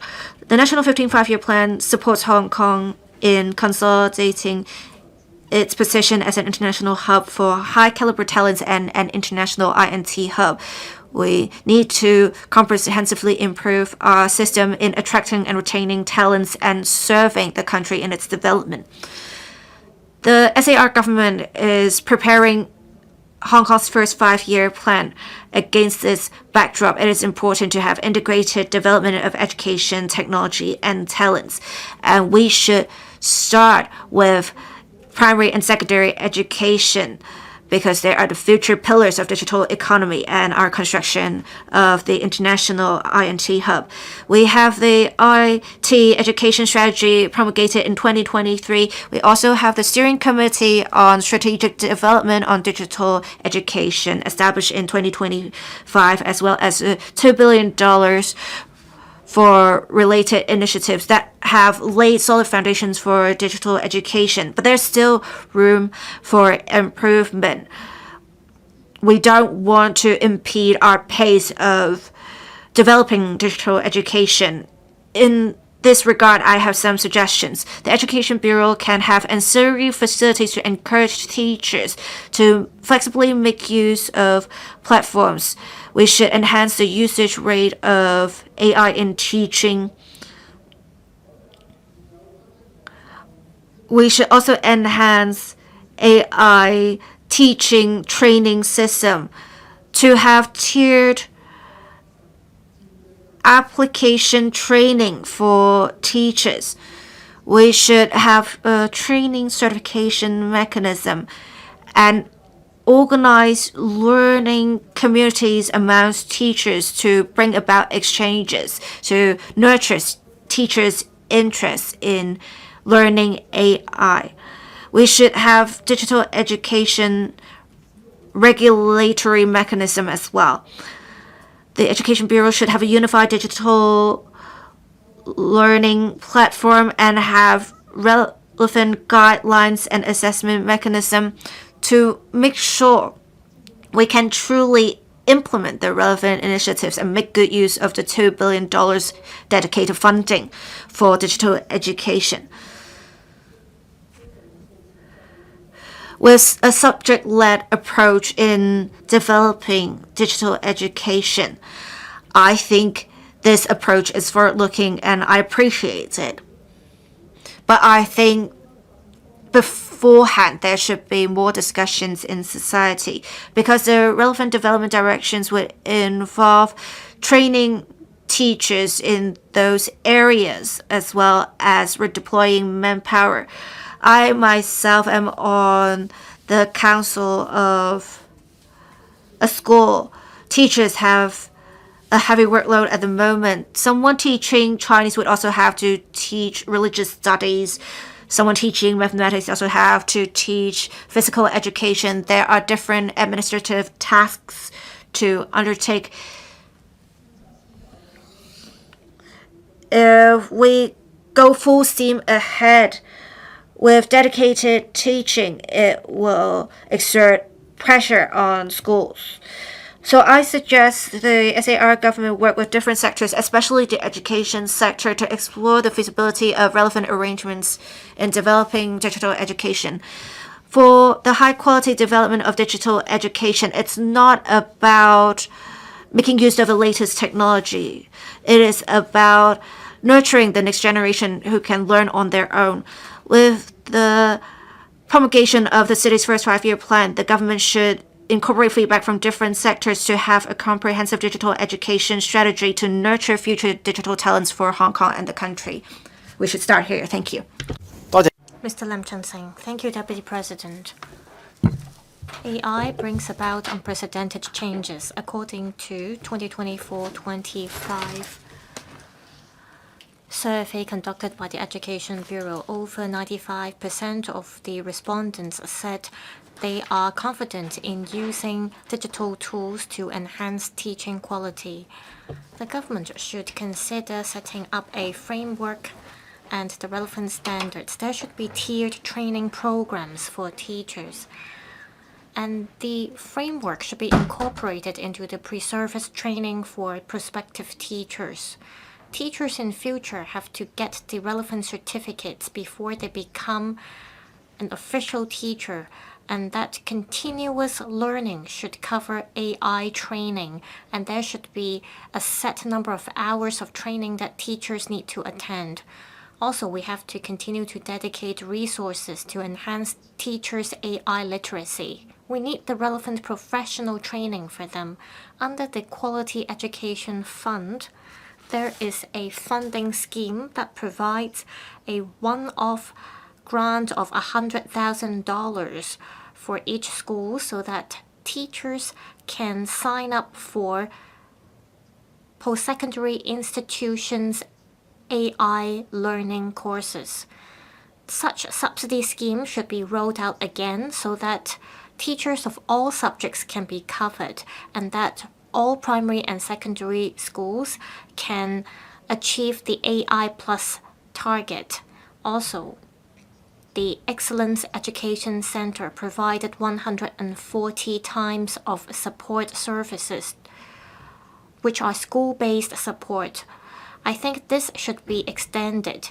Apart from organizing talks and workshops, the government should consider providing support on software and hardware solutions for schools so that AI tools can be integrated into all subjects. Also, Hong Kong Ed-City is an important partner of the Education Bureau to help enhance students' digital literacy. However, according to a recent audit report, Hong Kong Ed-City database was found to have a low download rate. The Education Bureau and Ed-City back in July 2024 agreed that AI could be used to help teachers go through exam papers or mark exam papers. However, this tool has not been rolled out yet. Also, according to the Audit Commission, there are old e-learning resources used by schools. Is it because of a lack of budget? In the long run, will this affect our promotion of digital education? I hope the government could review and improve this. Lastly, I'm concerned about AI development because I'm worried that grassroots or low-income students could not catch up because of lack of financial means. Years ago, the government, through the Community Care Fund, subsidized students to procure computers and relevant devices to narrow the digital gap. I hope that through the after-school care program and the community living room initiative, the government could reach out to more students from the grassroots so that we can offer help to those who cannot use AI because of a lack of financial means. If there are, we should provide targeted support to them through the after-school care program and the Strive and Rise program. We can offer training to students. We may even organize AI workshop in community living rooms so that students won't lag behind because of a lack of financial means. I so submit. Thank you. Mr. Wu Yingpeng. Thank you, Deputy President. In the National 15th Five-Year Plan, it is clearly stated that we need to promote AI education. The State Ministry of Education also stressed that AI education is key, and we have to incorporate AI into all the elements, processes, and scenarios of education. Around the world, according to the OECD's report, Austria, France, South Korea, and other countries already clearly state that their students and teachers have to use generative AI in their daily learning and teaching, and that an AI ethics framework has to be set up. I'm happy that the Education Bureau will, within this year, promulgate a blueprint which will cover concrete AI education proposals, and that would cover AI literacy learning framework. The curricula will also be enhanced. Same for teacher training. It will set a clear direction for the coming 5 years. I recognize this work of the Education Bureau. At the same time, we notice that every time there is an upgrade of education, it comes with problems concerning ethics. As we embrace a new education model and new technologies, we also see cyber attacks, false information, and breach of personal data, and all these could cause mental health problems to students. Therefore, we have to enhance cybersecurity awareness of students. I appreciate Dr. Junius Ho's amendment because it says that as we promote digital education, there should be specialized teaching to promote digital education and to consolidate national security education system.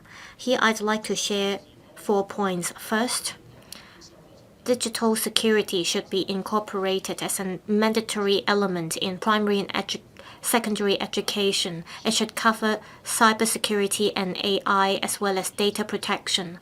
Also, we should set up a dedicated fund to train up teachers' professionalism to ensure professionalism in classrooms.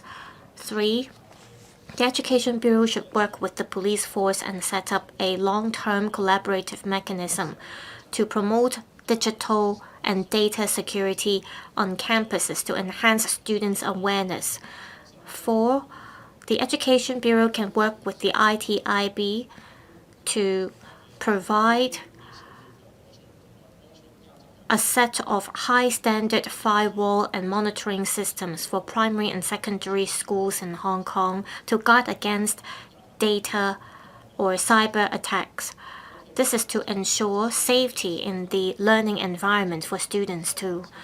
I hope that in the coming 5-year plan, the SAR government would cover phased targets for enhancing data and digital security so that we can nurture more talent equipped with digital technology. Thank you. Professor Alex Fan. I speak in support of the original motion and all the amendments. This motion aligns with the national strategies stated in the National 15 5-year plan. In the amendments, it is mentioned that our country has promulgated relevant action plans and that parents are incorporated in the training program, and teachers' training has to be enhanced, and the publishing sector should work with the education sector to develop AI tools. These can contribute to a comprehensive policy framework.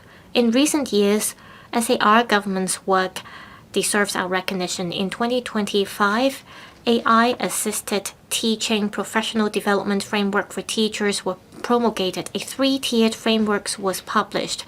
It states that within 3 years' time, teachers have to complete 30 hours of professional training, and school principals were included in the training system. This May, the government rolled out a pilot scheme. It advocates the training up of seed teachers.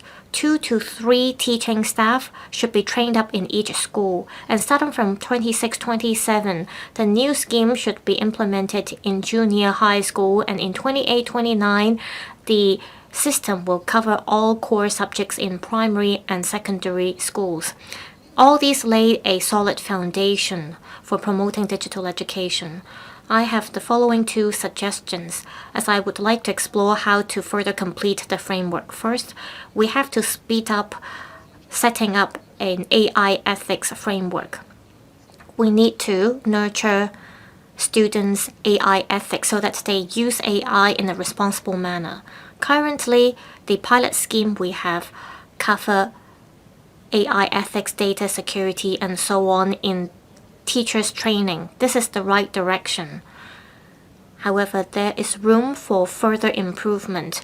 The UNESCO published a student AI ethics framework covering the learning targets of students, including identifying algorithms as well as awareness of deepfake and understanding of relevant policies. The government should learn from this international framework. At junior secondary level, AI ethics should be included in students' education so that students can develop critical thinking and use AI responsibly. Second, parents should be incorporated into the system. According to the amendments, parents should receive training too. Currently, teachers' training cover training for school principals. However, in terms of parents' training, it depends on the arrangement of individual schools. Parents' knowledge affects how students use AI. The more parents know about AI, the better they can guide their children how to use AI. They should not blindly ban their children from using AI. In South Korea, a parent AI classroom has been developed. It covers online and offline programs, and it teaches parents how to guide their children to use AI to assist their learning. I suggest that the parent school system should coordinate parents to learn about AI, and there should be a digital literacy platform that address frequent questions that parents face. We should be a partner in this sense. Digital education is not about how many training programs we roll out. Instead, it is about how determined we are to cover teachers, parents, and students in the framework. The Education Bureau has made a solid step. I hope that in terms of offering support to parents, they should go hand in hand with the curriculum reform. I hope that we can fully leverage our advantages under one country, two systems. I so submit. Thank you. Hon Ken WONG. Mr. Rock Chen. Thank you, President. I speak in support of Mr. Ken Wong's motion. In order for us to ride along the AI era, we need to prepare in advance. We need to nurture the next generation that is conversant in AI. The government has earmarked some $2 billion to promote digital education in primary secondary schools. We need to make efficient use of our resources. I think that the SAR government need to promote digital education on 4 different areas, such as reform of curriculum, teacher training, integrated collaboration of government, industry, academics, and research. Hong Kong have achieved some results on promotion of AI education, but given the demand on digital economy, we cannot meet it yet. I think that we should include digital education in our first 5-year plan. We need to set clear visions and staged goals, such as the percentage of teachers that have undergone AI training and the coverage rate of AI literacy courses. Second, we need to comprehensively review our assessment mechanism and our curriculum. As AI is developing in leaps and bounds, we should not focus on rote learning anymore. It is not the way for us to nurture our future talents. Teachers or schools should not train students in memorizing knowledge, but we need to make sure that your students are able to raise good questions, have critical thinking skills, or skills in identifying false information. They need to know how to make use of technology to find answers. So I think that we should review our primary and secondary school curriculum and assessment mechanism. We need to include critical thinking and AI literacy in our primary and secondary curriculum, make them compulsory so that students have basic digital capabilities. Third, we need to strengthen teacher professional support. Artificial intelligence can help teachers prepare for classes, generate questions for examination, and teaching materials. I think that teachers need to make use of AI to design their classes. Many of them have started to make use of artificial intelligence, but they're not conversant in coming up with accurate prompts. As a result, it's more difficult for them to truly integrate AI into their classes. So I think that the Education Bureau need to enhance teachers' AI literacy. All of them need to have a good understanding of AI and AI plus subject application. Fourth, through the collaboration among government, industry, research, and academics, we can promote a digital education ecosystem. Schools and Education Bureau need to work with R&D institutions and tertiary institutions so that they can work together to come up with teaching materials and assessment for students. This is how we can build an entire digital education ecosystem. Education Bureau can serve as a bridge, a connector, to foster synergy and collaboration among tertiary institutions and R&D institutions. I so submit. Thank you. Mr. Chen Pok-chi. President, I speak in support of Mr. Ken Wong's motion. Artificial intelligence and big data have been reshaping the global economy and society in a speed never seen before.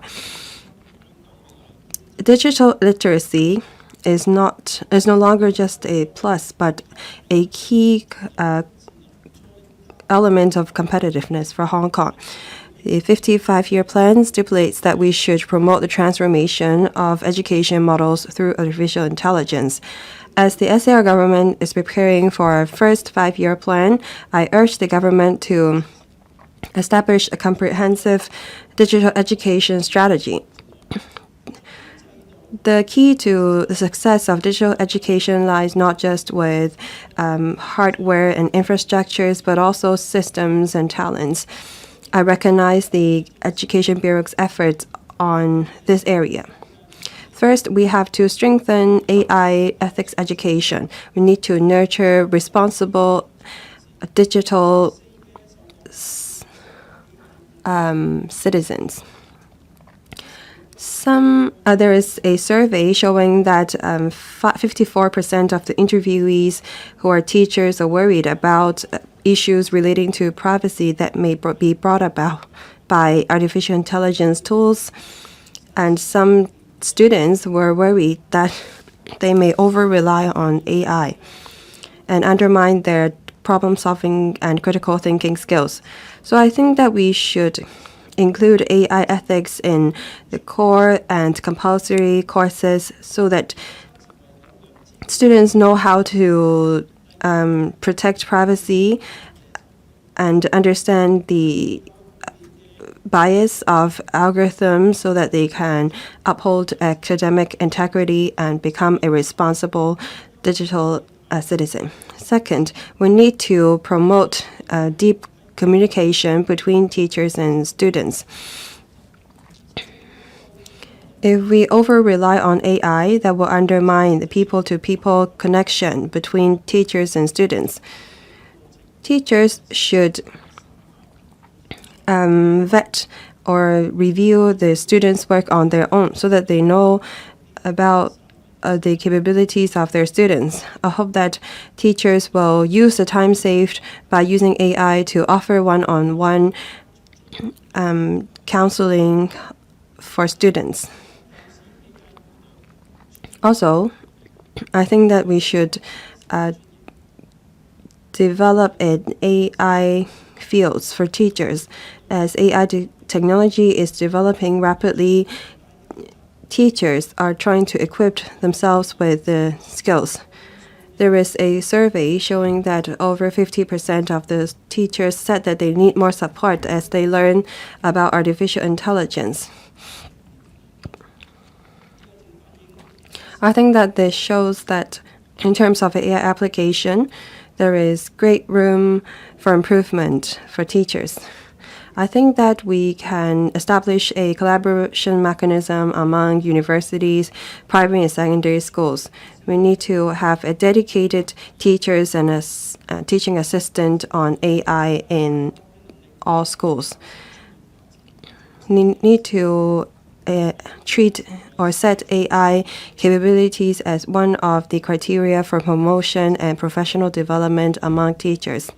President, digital education is not just about technological application, but a system to promote equal education.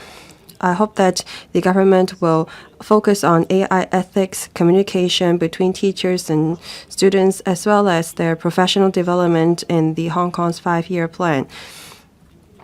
This is I so submit. Thank you. Mr. Lerman Kwong.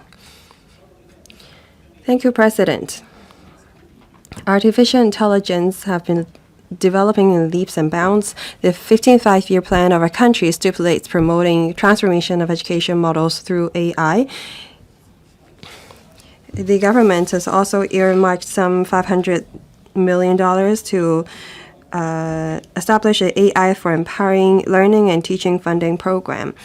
In order for us to nurture digital talents, we need to strengthen AI education among primary and secondary schools. We worked with many organizations to let a group of 80 secondary schools to Beijing to see how they integrate artificial intelligence into the classrooms.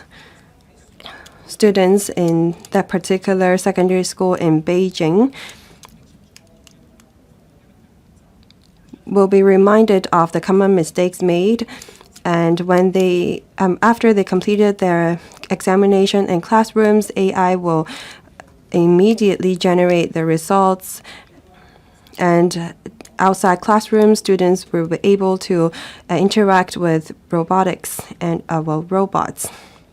After students have made a presentation, AI will be able to give them recommendations so that they can make further improvement. So as there are more application scenarios for artificial intelligence, students will be able to know how to work with the technology.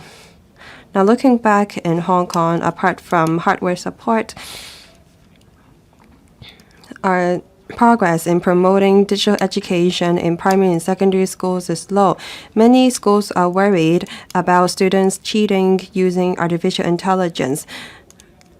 Many schools ban students from using AI. So it seems that many schools don't have AI ethics education in their campus. In order for us to promote AI, we need a comprehensive strategy. When the government formulate the 5-year plan, they need to set digital education as one of the focuses. We need to review the school curricula and assessment mechanism comprehensively in primary and secondary school. In 2024, the Education Bureau have updated the AI literacy framework. Although many topics such as ethics and artificial intelligence have been covered, but I believe that there have been some new changes. So I think that the government should review it again. We need to focus now on critical thinking and creativity. At the same time, we have to enhance support for teachers. We should establish a sharing platform so that teachers of different schools can share their experience. In the secondary school that I mentioned in Beijing, students They were able to share their experience learning with AI to other students in other secondary schools. I think that we should introduce AI-assisted teaching in certain schools first in Hong Kong so that we can accumulate experience and extend it to more schools in Hong Kong. At the same time, we should encourage local schools to work with local universities so that we can develop more AI application scenarios. And this is how students can plan for their career path. We should not ban AI because we are worried that it will be abused. We need to teach students how to use it responsibly and efficiently. I hope that the government will formulate a comprehensive digital education strategy so that we can nurture the right talent for our future. Thank you, President. I so submit to support the motion and the amendments. Mr. Tang Fei, I speak in support of Mr. Ken Wong's motion. I have 3 suggestions to make. First, on integrating AI into teaching, we need to start from simpler things, and then we also need to be pragmatic. Many members talk about AI ethics issues, but I think when we start from practical applications, it would be all right. We don't have to wait until we have everything, hardware, software. We can encourage our teachers to start with some large models. Well, sometimes AI is used for DSE training, for the prediction of questions, or consolidating past exam questions. But I think we should encourage them to make use of AI habitually. We should include that in daily learning. We shouldn't wait for the newest tools. This is how we can foster a habit, and how students, having made use of AI for learning instead of cheating, that would make learning effective. And if we promote AI at scale and have AI-empowered learning, we do not need specific incentives. Teachers and students will already be motivated to learn AI. And in fact, we had a DSE student that has received really good grades that talked about them making use of AI for reading. With digital and AI education, we need to teach students in a personalized manner, and we have some new models of learning. For example, student or teacher machine integrated teaching. I would say, like banks, before they provide services that are generalized, but now banks can provide personalized services at scale. We don't want people to overly rely on AI. We shouldn't have AI automatically draft exam questions and mark papers. We should make use of AI tools to assess students' performance, their strengths and shortcomings, for personalized learning to enhance learning effectiveness. In future, the blueprint for digital education development in primary and secondary schools should have the basic principle of teaching students based on their capabilities. We need to understand AI does have a negative impact on learning.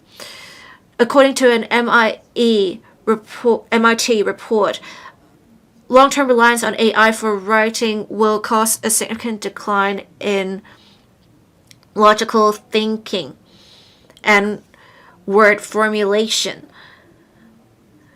And in fact, we talked about earlier that we should continuously monitor the impact of AI on lower grades.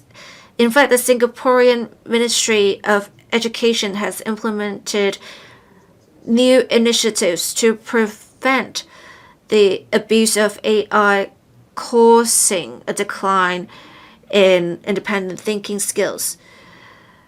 We should have a comprehensive study on the negative impacts of AI on different student grades in learning. These are my 3 suggestions. I so submit. President, Mr. Chen Hong. I speak in support of Mr. Ken Wong's original motion and the amendments proposed by other members. The National 15 Five-Year Plan stipulates that AI should be used to empower educational reforms. The Education Bureau will also launch a blueprint for digital education development in primary and secondary schools to promulgate an AI literacy learning framework, strengthen professional training in AI for teachers, etc. When the SAR government is drafting its first 5-year plan, I think we need to incorporate digital education because it is a long-term initiative that will enhance productivity of the city. In implementation of the strategy, we should not only consider public finance, we need to make sure there is equity access to education. We need to make sure the relevant policies are implemented properly. We have some amendments talking about promoting collaboration between the education, tech, and publishing sectors. I think it's good. I think the key to success is the balance between a capable government and an efficient market. According to an arrangement promulgated in 2023 by South Korea, they are to slowly construct a base-level tech structure that is a smart learning platform. And through institutional design and collaboration with the tech and publishing sectors in developing the platform, they are moving too quickly. The design of training materials can't catch up, and there were often systematic errors. Unreasonable learning recommendations were made, subscription fees were too high, there were strong objections from teachers, students, and parents, and in the end, the Korean authorities removed the official status of the relevant platform. It shows how things can really fail if we don't do things right. We also have the AI for Empowering Learning and Teaching funding program that would release $500,000 for each publicly refunded school to procure AI tools and devices. But some primary school masters have already talked about how many of the solutions are generalized at the $500,000 mark. And often, subsequent upgrades would cost more. Mr. CHU Lap-wai talked about having our own smart education service platform to promote sharing of resources. I appreciate this suggestion. And the core of digital education is about inclusiveness. Those of different means can enjoy equitable access to education. The UNESCO specifically said the prevalence of AI is forming the new digital divide among students. Subsidies of the government will allow students to make use of basic AI tools in schools, but then with free tools and tools that require a subscription, having significant skill discrepancies. Free tools are limited in functions and often would have hallucination. It would, in a way, with the development of digital education, cause a wider digital divide. The digital education is a macro blueprint. It has to be pragmatic. In drafting the city's first 5-year plan, the government should make sure we have equity in mind. We couldn't only practice this in form. We must make sure there is digital education for all. Thank you. Mr. Chan Cho-kwong. Thank you, President. I speak in support of Mr. Ken Wong's motion. We have a tsunami of reforms. The National 15 5-year plan talks about making use of AI for educational reforms. The government is drafting its first 5-year plan, and at this timing, we really need to promulgate digital education strategies to enhance our competitiveness. There are 3 main demands in the motion, and what really stands out to me is to provide professional support to teachers. We need to understand with teaching policy, after all, it relies on teachers to implement the policy. They're basically engines driving the machine forward. The learning sector is faced with the challenge of a digital divide and worries about AI. They have the hardware, but because there is no systematic training for teachers with the different options, teachers don't know what to do. For schools that have great resources, they are already at the forefront. The others are lagging behind. We have a gap here. We can't rely on schools to explore new grounds.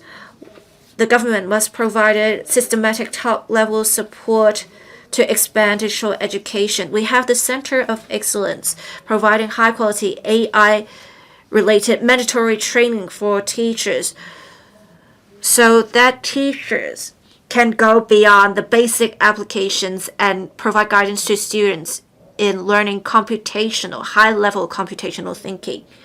I urge the government to focus on support for teachers so that we can truly nurture future digital talent. Mr. Ray Wong, President, I speak in support of Mr. Ken Wong's motion. In the National 15 5-year plan, it is stated that we have to promote integrated development of education, talent, and technology. We have to promote new productive forces. Also, the outline of the 15 5-year plan also said we have to deepen the incorporation of digital technology in education. So promoting digital education is not just a education policy, but also a talent and industry-related policy. We are working to build ourselves in the National INT Center. AI is a main driver for the first round of technological revolution.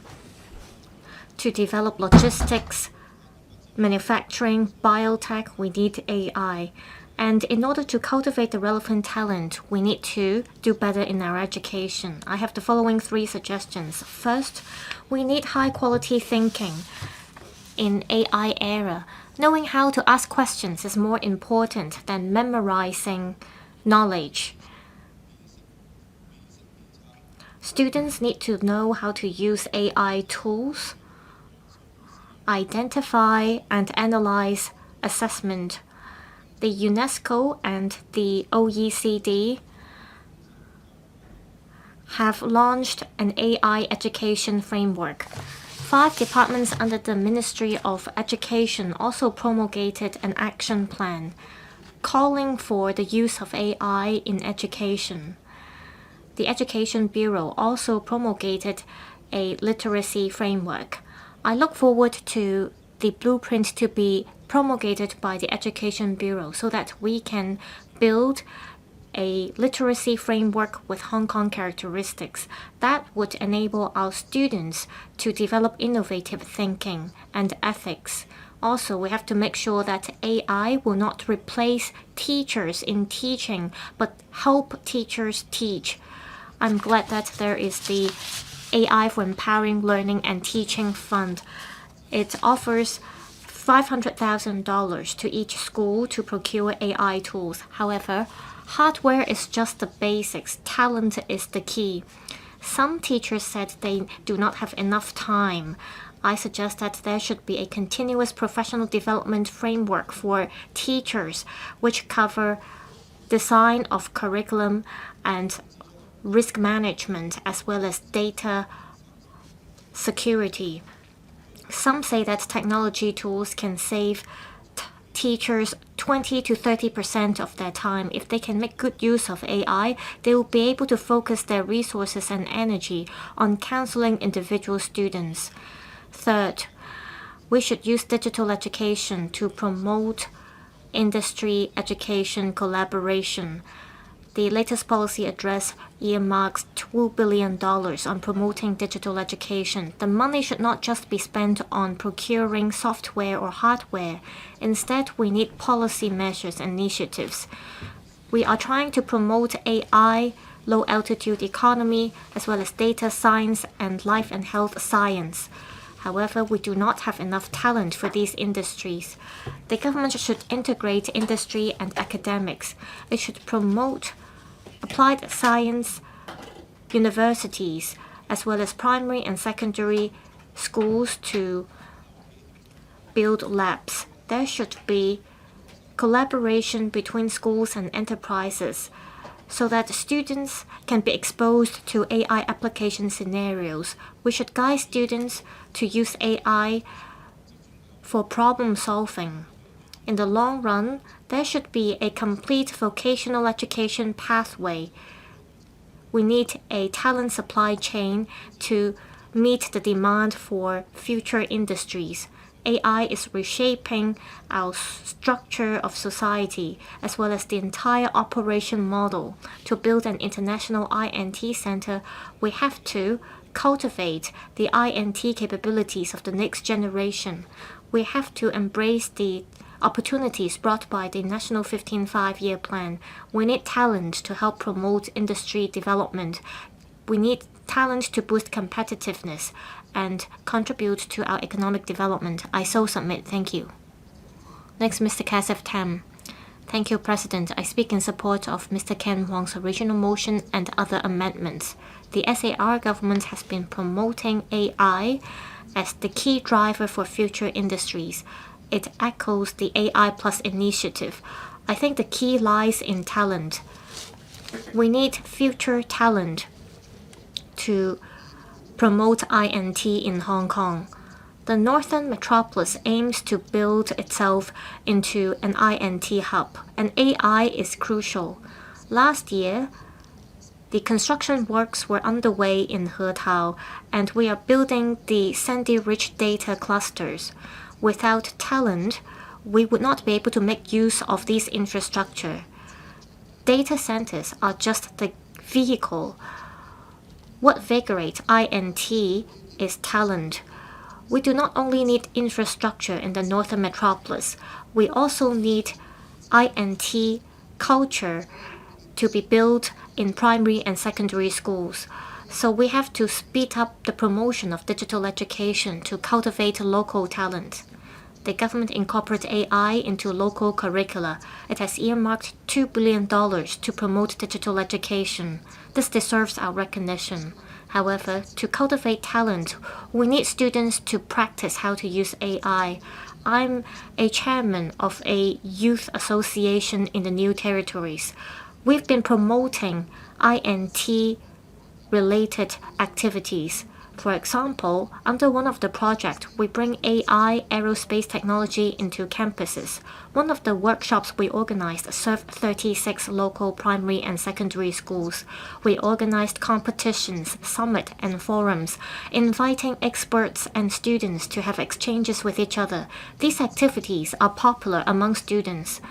Outside of classroom, students can be exposed to INT, and these activities help stimulate students' creativity.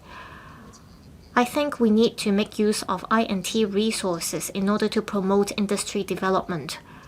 I suggest that the government promote collaboration between INT sector and schools. In Hetao, we can build an AI base, and the base can be opened up to students and teachers. Also, we should build a cloud AI lab, and for students to build models there. When the Sentient Technopole is commissioned, we should reserve space there to build experience centers for young people. It should become a learning platform and base for all students in Hong Kong. With this infrastructure in place, we need to line up talent. INT talent should go to campuses and guide students and teachers how to make use of INT to complete their projects. Now, Hetao is close to Shenzhen. With the geographical proximity, we can organize AI challenge competitions as well as summer camps. We should invite primary and secondary students from various cities in the GBA to exchange with each other. These do not require a lot of resources. We just need coordination between the government and other sectors of community. If we can invite students to join these activities, they will be able to feel the INT atmosphere. That way, I'm confident that we can cultivate our talent and enrich the INT ecosystem. However, I'm concerned about how people see AI. Some are worried that they might be replaced by AI. So, apart from education, we have to guide students how to accurately use technology, so that they could use technology for problem solving and invention. And this is the key of digital education. At the same time, we have to attach importance to AI ethics. I suggest that using AI responsibly should be part of the assessment criteria. We should cultivate students' values, and we should equip them as INT talent with AI literacy. The SAR government is formulating a 5-year plan for Hong Kong. We should leverage our strengths in the northern metropolis to cultivate digital talent and contribute to our country. I so submit. I speak in support of the motion. Thank you. Mr. Jonathan Stewart Lamport. President, I speak in support of Mr. Ken Wong's motion and the amendments raised by other members. The National 15 5-year plan clearly states that we have to foster AI development and education reform. The SAR government is working on a 5-year plan, and we should incorporate this policy initiative into the framework. This is a phased target, and that could help us boost our competitiveness and enrich our INT talent pool. As we promote digital education, we need to stick to the facts and the conditions we face to make sure that we distribute resources reasonably so that all students enjoy the education, and this is to prevent a digital gap.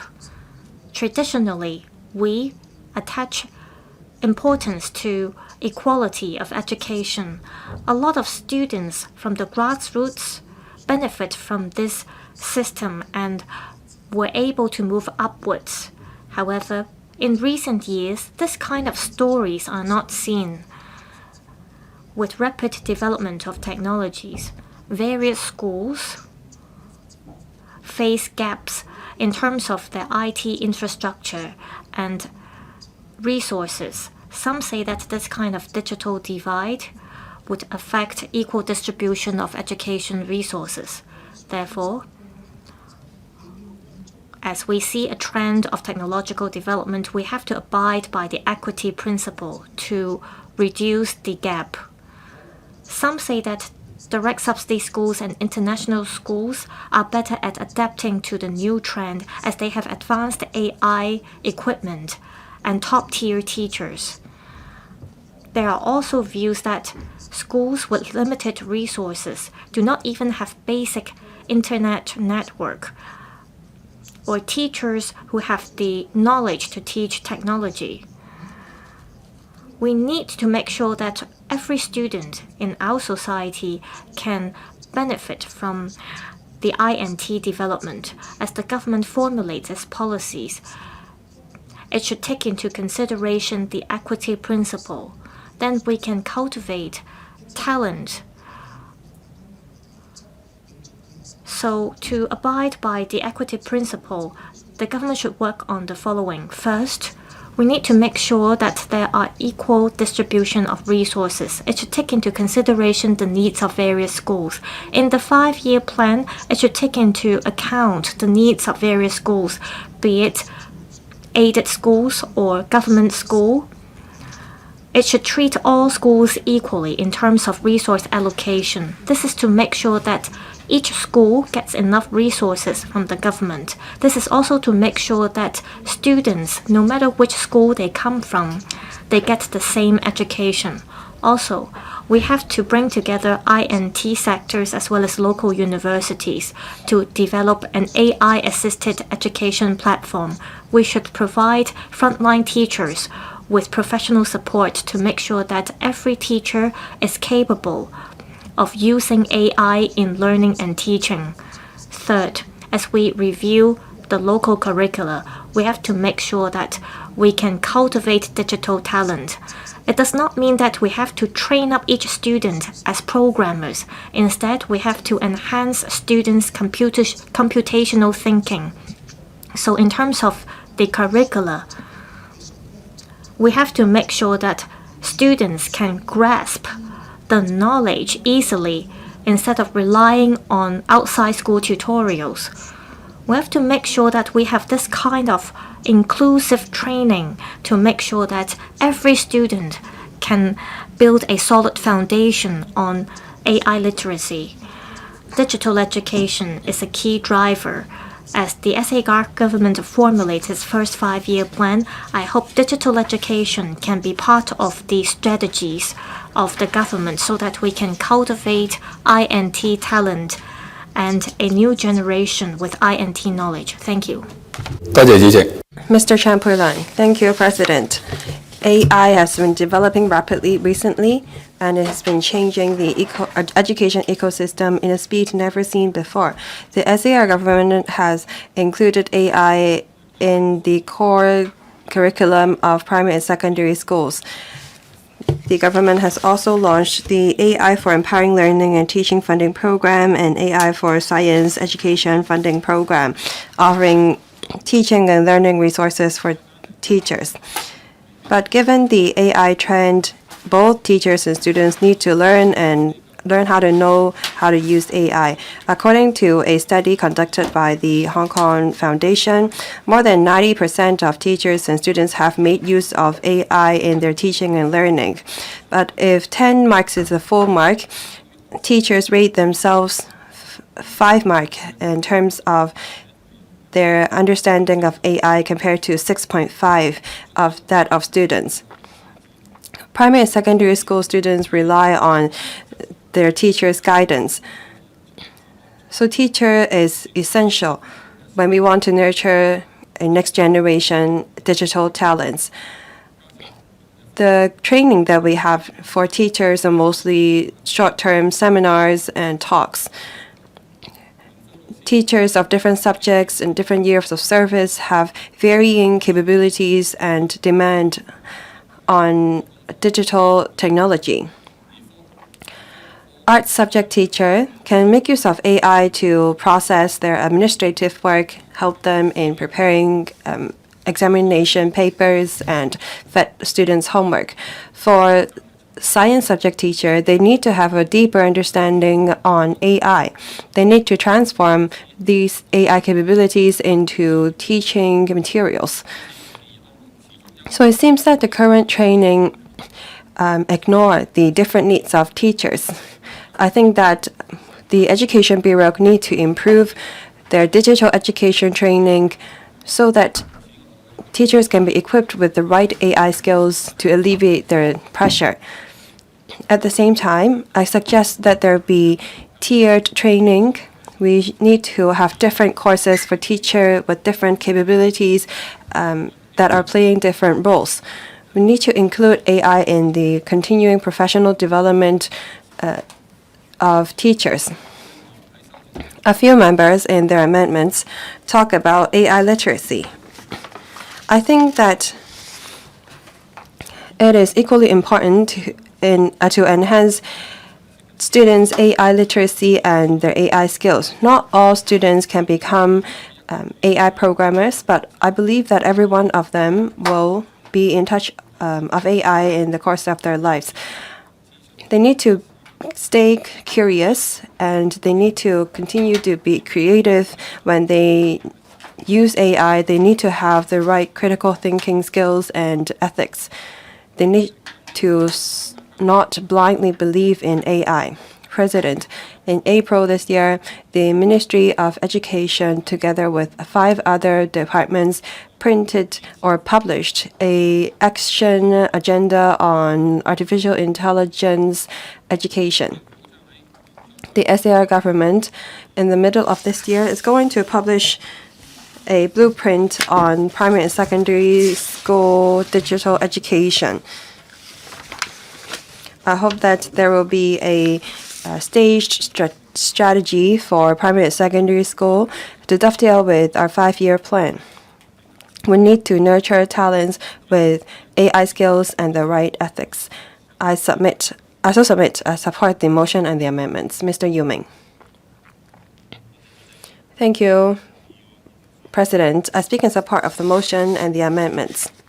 We're at the 4th Industrial Revolution and we're at the key juncture. Artificial intelligence, quantum computing, big data, technology alike have been changing our lives. According to the World Economic Forum, it is published in one of the reports that in 2027, 40% of the employed people need to be equipped with artificial intelligence skills. Singapore, they have a smart action plan. They have integrated programming, AI, digital literacy in their primary curriculum. Finland have mandate the learning of programming in primary and secondary schools. In our country, they have include artificial intelligence skills as one of the assessment criteria for their students. Hong Kong as an international financial and innovation center, if we continue to lag behind, our competitiveness will be undermined. In order for us to promote digital education in primary and secondary schools, we need to train our teachers. On the mainland, we already have some criteria for the teaching profession. Starting from 2002, there is already a requirement on the digital and AI capabilities of teachers. So I think that when the Bureau is preparing for the blueprint for digital education development in primary and secondary schools, they need to have regards to having standards for teachers' training. To dovetail with the development or integrated development of industry, academics, and research, we need to encourage students to go beyond their textbooks and classrooms and make use of technology to solve problems they would come across on in their daily lives. We need to focus on quality instead of quantity. Over the past, parents and students often focus on examinations. Students tend to ignore what's not in the examination scope. In order to alleviate students' pressure, I hope that the Education Bureau will update the curriculum, replace outdated information, so that we can meet our teaching goals. President, Northern Metropolis will be our important driving engines for the future. It will become a key and core area for bioscience, advanced manufacturing, smart cities, so on and so forth. We're going to build a Northern Metropolis University town.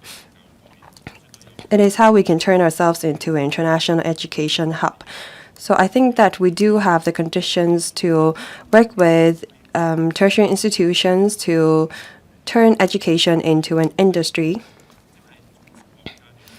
In primary and secondary schools, we need to focus on building students' foundation on digital technology. At the university level, we should focus on high-end research and development so that students, after they graduate, can work in the INT industry in the Northern Metropolis.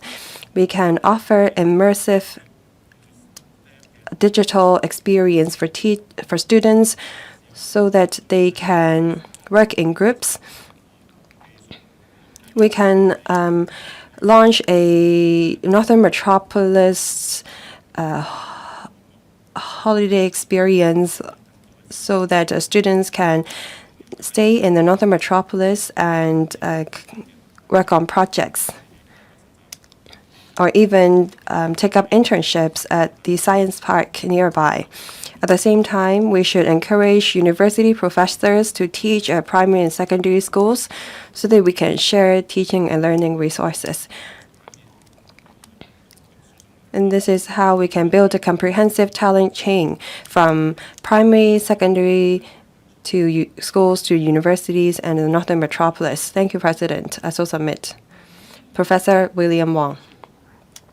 President, to build a new smart economy, digital talents is essential. We need to come up with a digital education strategy that caters to technological application and humanities. When the government formulate our first 5-year plan, we need to make sure that our students will know how to make good use of artificial intelligence so that they can use the technology to cope with the ever-changing society. AI will become a core competencies of our future. I hope that when the Education Bureau publish the blueprint for digital education development in primary and secondary schools, they will set clear goals for different stages. For junior primary students, we need to focus on experience of AI technology. When it comes to upper primary and junior secondary schools, we need to strengthen their AI concepts. In upper secondary school, we can promote cross-disciplinary AI thematic projects learning so that we can teach students how to use AI to solve problems. Apart from that, we should enhance professional support for teachers so that they can teach using AI. We also need to review our mechanism so that students know how to verify the answers, use AIs to solve problems, and cultivate habits of lifelong learning. Apart from that, I think that we need to build a LLM, large language model, with the theme of Chinese culture. The LLM should cover literature, history, philosophy, ethics, Chinese culture, values. This will make sure that there will not be over-reliance on Western values when students make use of AI to learn. Because most of the LLMs on the market were created based on Western values. We also need to focus on AI literacy and ethics. Last month, on the 4th of May commemoration, the spirit of promoting mathematics and science are still very much valid today. Mr. Science says that we need to verify information. Mr. Ethics says that we need to focus on independent thinking. We need to guard against bias and false information. We have to make use of AI so that we can do things for good. Pope XIV said that we need to guard against the abuse of AI so that human beings will not be exposed to biased and false views and values. He said that developers of AI has the responsibility to uphold the right values and ethics. This reminds us that digital education should not just be about technology, but also nurturing students' capabilities in critical thinking, the capabilities to differentiate between the right from the wrong. As Lao said, it's important for us to know about ourselves. AI knows how to make analysis and make predictions, but AI cannot tell people what their passion and strengths are about. We can only get the answers from our experience. We need to make good use of the technology to address challenges.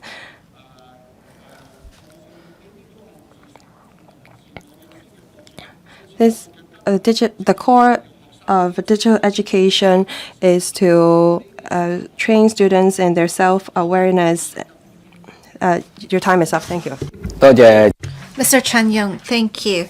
President, I thank Dr. Choi for attending today's meeting. I also thank Mr. Ken Wong for proposing motion and the other members for proposing amendments. I would like to speak on the motion, specifically how we can promote digital education to consolidate our status as an international education hub.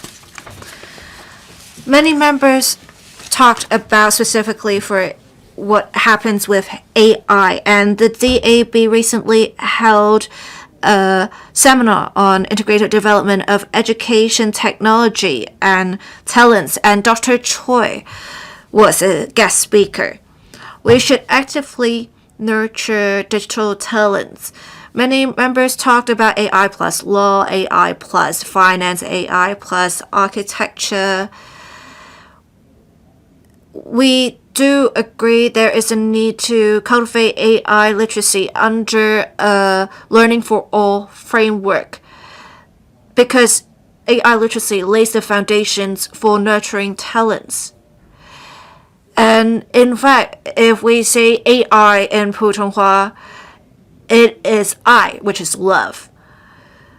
And we need love to lay foundations. I think this would probably leave a deeper impression on people about AI. We heard Mr. President Xi talk about how we have to digitalize education as a key strategy of the country, and we need to cultivate digital literacy in society that will lay foundations for the development of digital economy. And the chief executive of the city also talked about promoting digital education in primary and secondary schools to enhance learning and teaching. This is what Dr. Choi has been advocating as well. And in fact, the country has a national smart education or digital education platform. In the US, they do not have that. They will have each state constructing their own platform, and the federal government will provide some sort of research support and guidance. The EU also has an EU-wide smart education or digital education platform. We can see how the country has been able to pool its resources to do great things with this comparison. And if we look at the regime, the country has more specific implementation requirements, and there are unified standards. In the US, it has a lead of federal government, but it is fragmented. The EU has a unified reference framework. So we have different approaches, and we are likely to be the top 3 in the world. With this, we can see where we lie in terms of positioning in future. With digital education, there is great potential. Again, if we refer to the country's digital education platform to provide standardized and inclusive AI tools, it is of great reference to us. It is how the country has been moving forward so quickly in the past decade or so. We have the institutional advantage and we can pilot relevant arrangements.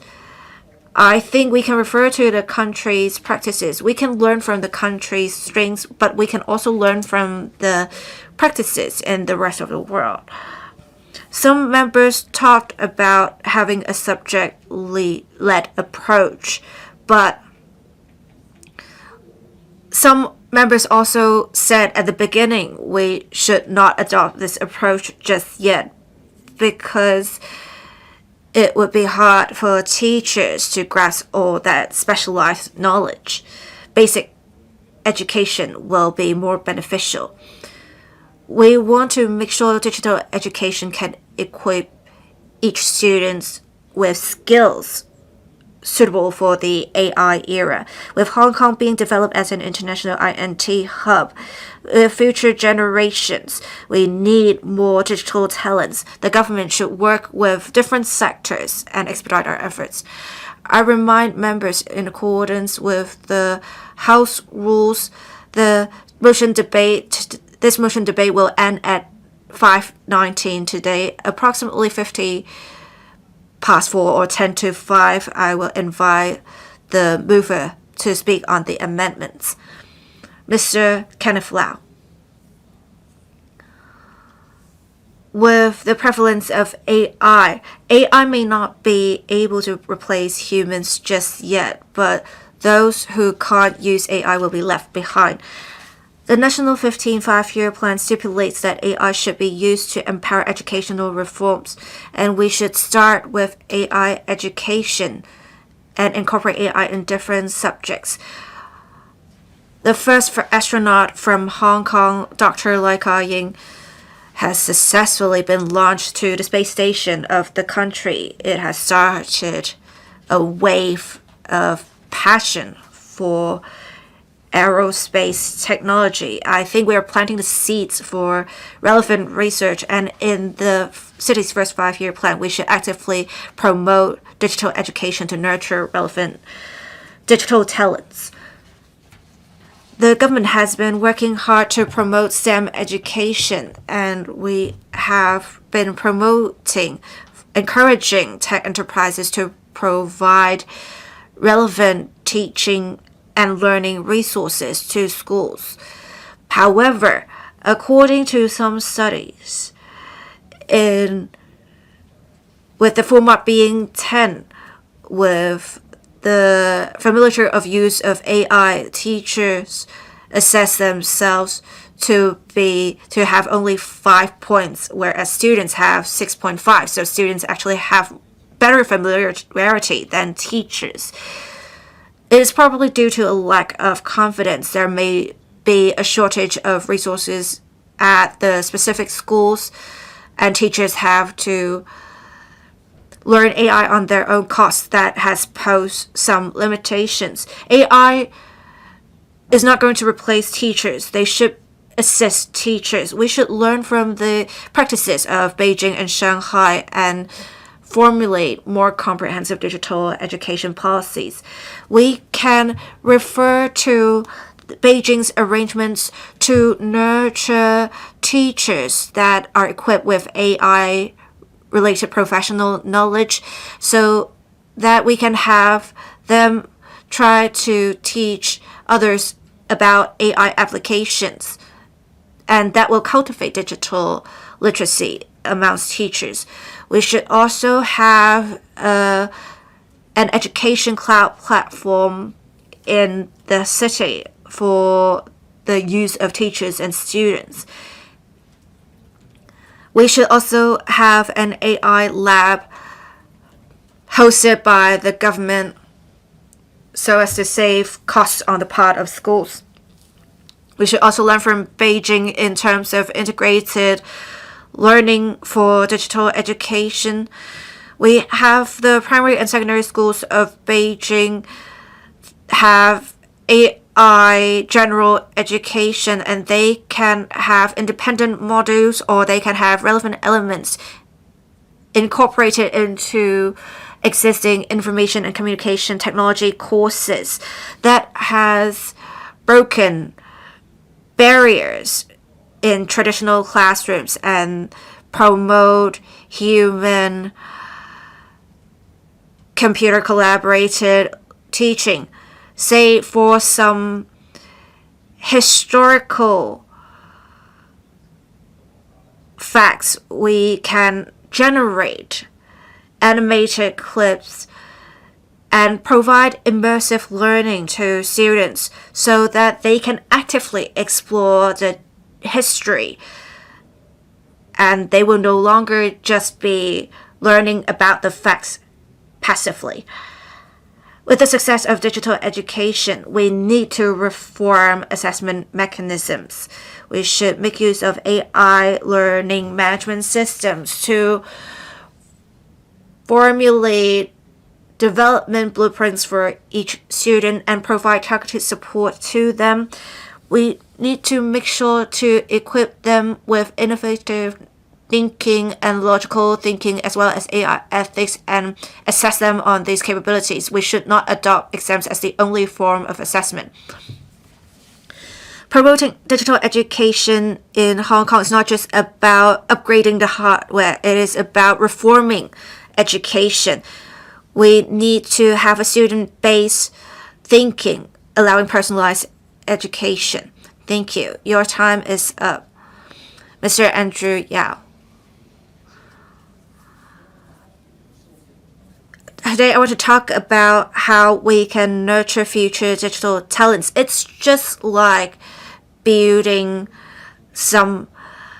a bridge. We need to build the foundations first. And I often have exchanges with the business sector and the academia. There is a consensus. Those talents who are most attractive in future are not those who are academic elites or those who can program. It is flexible talent that has cross-disciplinary thinking skills. I have 3 suggestions in this regard. We need to have cross-disciplinary courses in primary and secondary schools. We should have an AI plus approach encouraging students to take AI courses or maybe even mandate the taking of AI courses because we believe in future. It is about making use of AI in different disciplines flexibly. That's the way to go. But according to a survey done early this year, over 90% of students are making use of AI, but this really differs in different subjects. Some teachers are not using AI at all in their teaching. I think it is important to integrate AI in different subjects. We also need to break the barrier between science and arts subjects. We need to make sure students have a habit of using digital tools to resolve daily problems and that they have cross-disciplinary thinking skills. I urge the government to break the traditional thinking of separating arts and science subjects in the blueprint for digital education development in primary and secondary schools. We also need to reform our assessment mechanisms. Many headmasters tell me the younger generation are too smart. They can take a photo of the worksheet and they can make use of AI to generate answers. We need to nurture students in AI integrity and ethics. We also need to reform our assessment mechanism so that people won't just be regurgitating answers. They need to solve problems. We also can't only assess the final answers. We need to assess students' ability in generating prompts and how they may challenge the responses provided by AI and their critical thinking. I'm glad to hear that the Secretary said the Bureau will make sure assessments in future will evaluate the higher order thinking skills of students. We want to make sure also to provide guidance to students so that students will make use of AI as tools, not for cheating. We also need to allay the concerns of teachers in the use of technology. I worked with headmasters in elite primary schools. They have nurtured many A students, but they find it hard to provide relevant training to teachers and really catch up. The secretary talked about strengthening training for teachers in AI literacy and leadership. I think these are good. We should have ready-to-use AI learning materials to alleviate the administrative burden on teachers. We should allocate more resources, for example, providing subsidies for substitute teachers so that teachers can undertake high-quality AI training so that they will not be as concerned. President, how much will go in depth of digital education will determine how high we can go in future. I hope the government can seize the opportunity of the National 15 5-year plan so that we have a seamless talent chain through different levels of education so that the next generation can make use of technology and make contributions to the country. Dr. Hon Elvin LEE. Thank you, President. In the latest Values Education Framework 2026, 12 values were listed. A lot of them have to do with the digital world: integrity, respect, responsibility, and empathy. I will talk about digital education from the perspective of value education. These values to be taught to students are not just slogans. Instead, students need these values to make judgment. Real education is about letting students know whether they are willing to take up the responsibility as they use AI.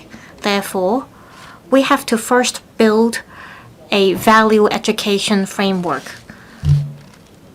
That is, we have to focus on AI ethics. Digital education traditionally focuses on protecting personal data.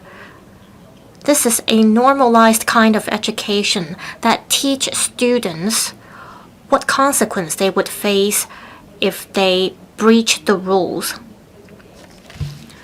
A student who abide by rules without guidance, they would feel helpless. Take empathy as an example. A student used AI to generate an article without his teacher noticing. If you are the friend of that student, would you report it to the teacher? There is no simple answer, but we can have such a discussion in the classroom.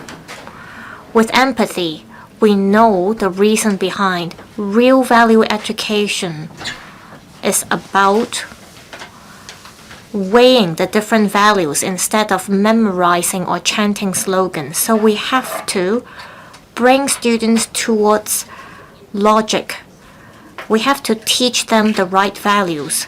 And this is crucial in this complex world with heavy cyber world. We have to teach them how to tell right from wrong.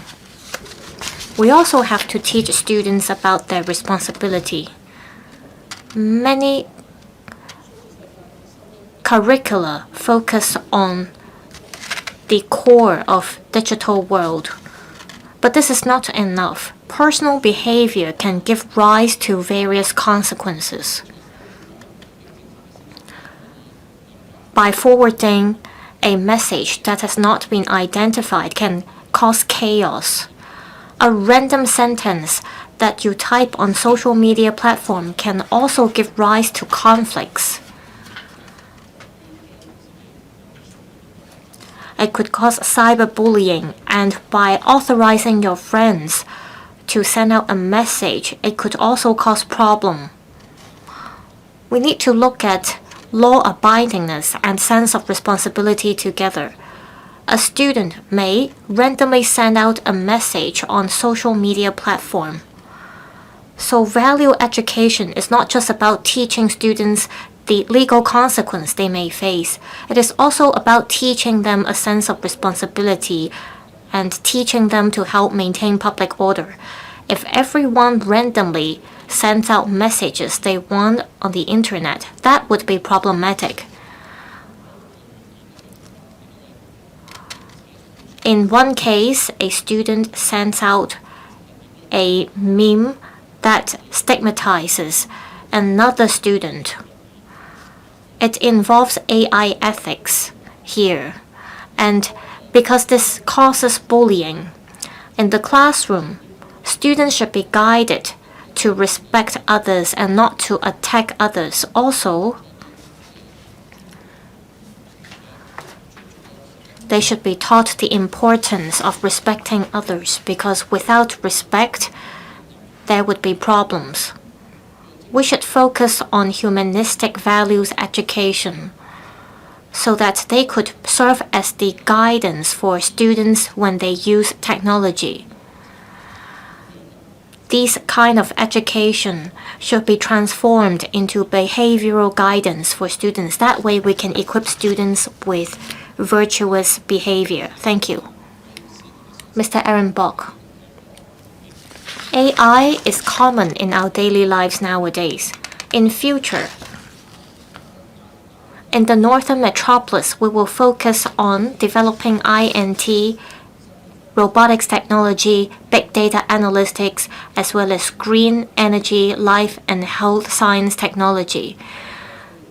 We need to develop housing, and we also need engineering professionals.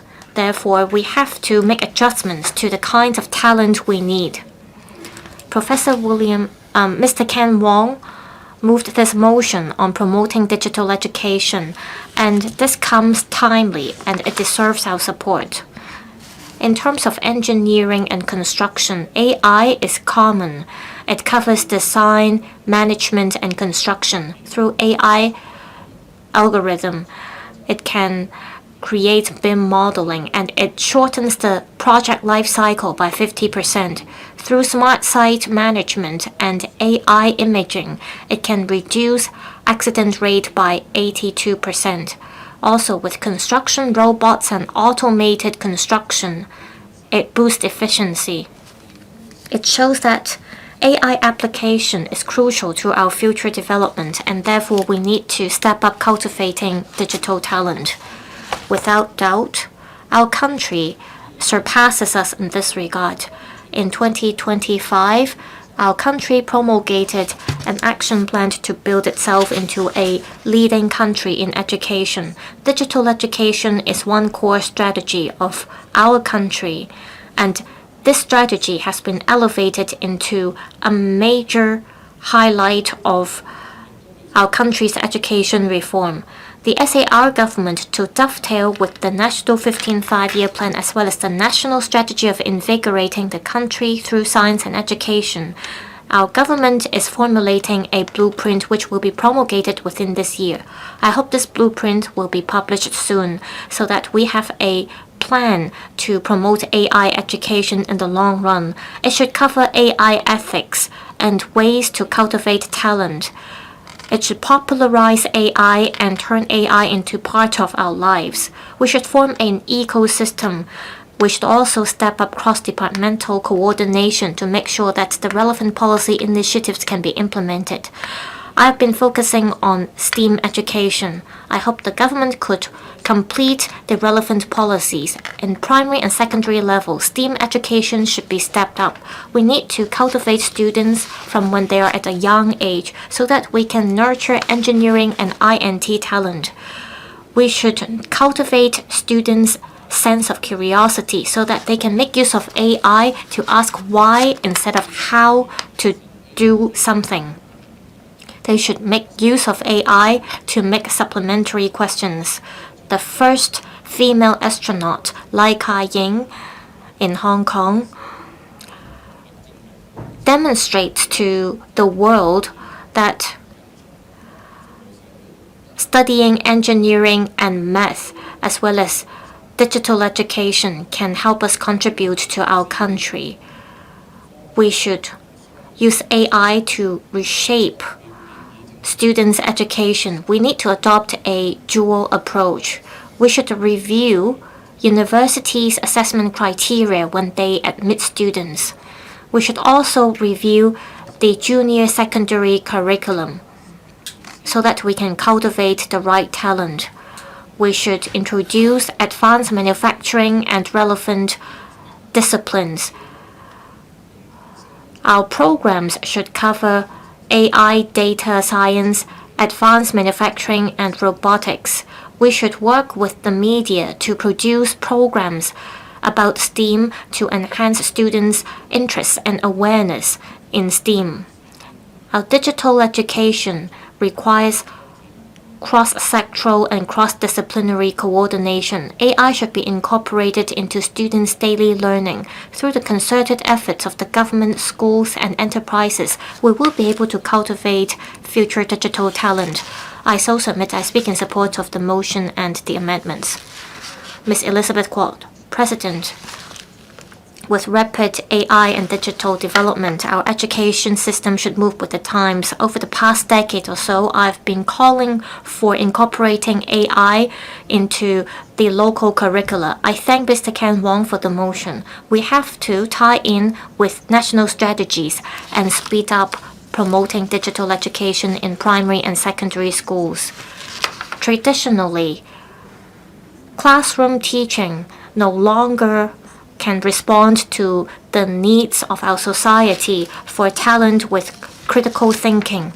The key is not just to introduce technology. More importantly, we have to extend education beyond classroom so that students can get a wide variety of experience. The key of digital education is that it can break away from time constraints. On the internet, students can at any time, anywhere obtain information.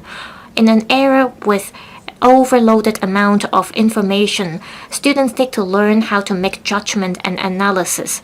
Digital literacy is the basic literacy required of our citizens. Students need to tell facts from fiction. They should be able to learn about AI ethics.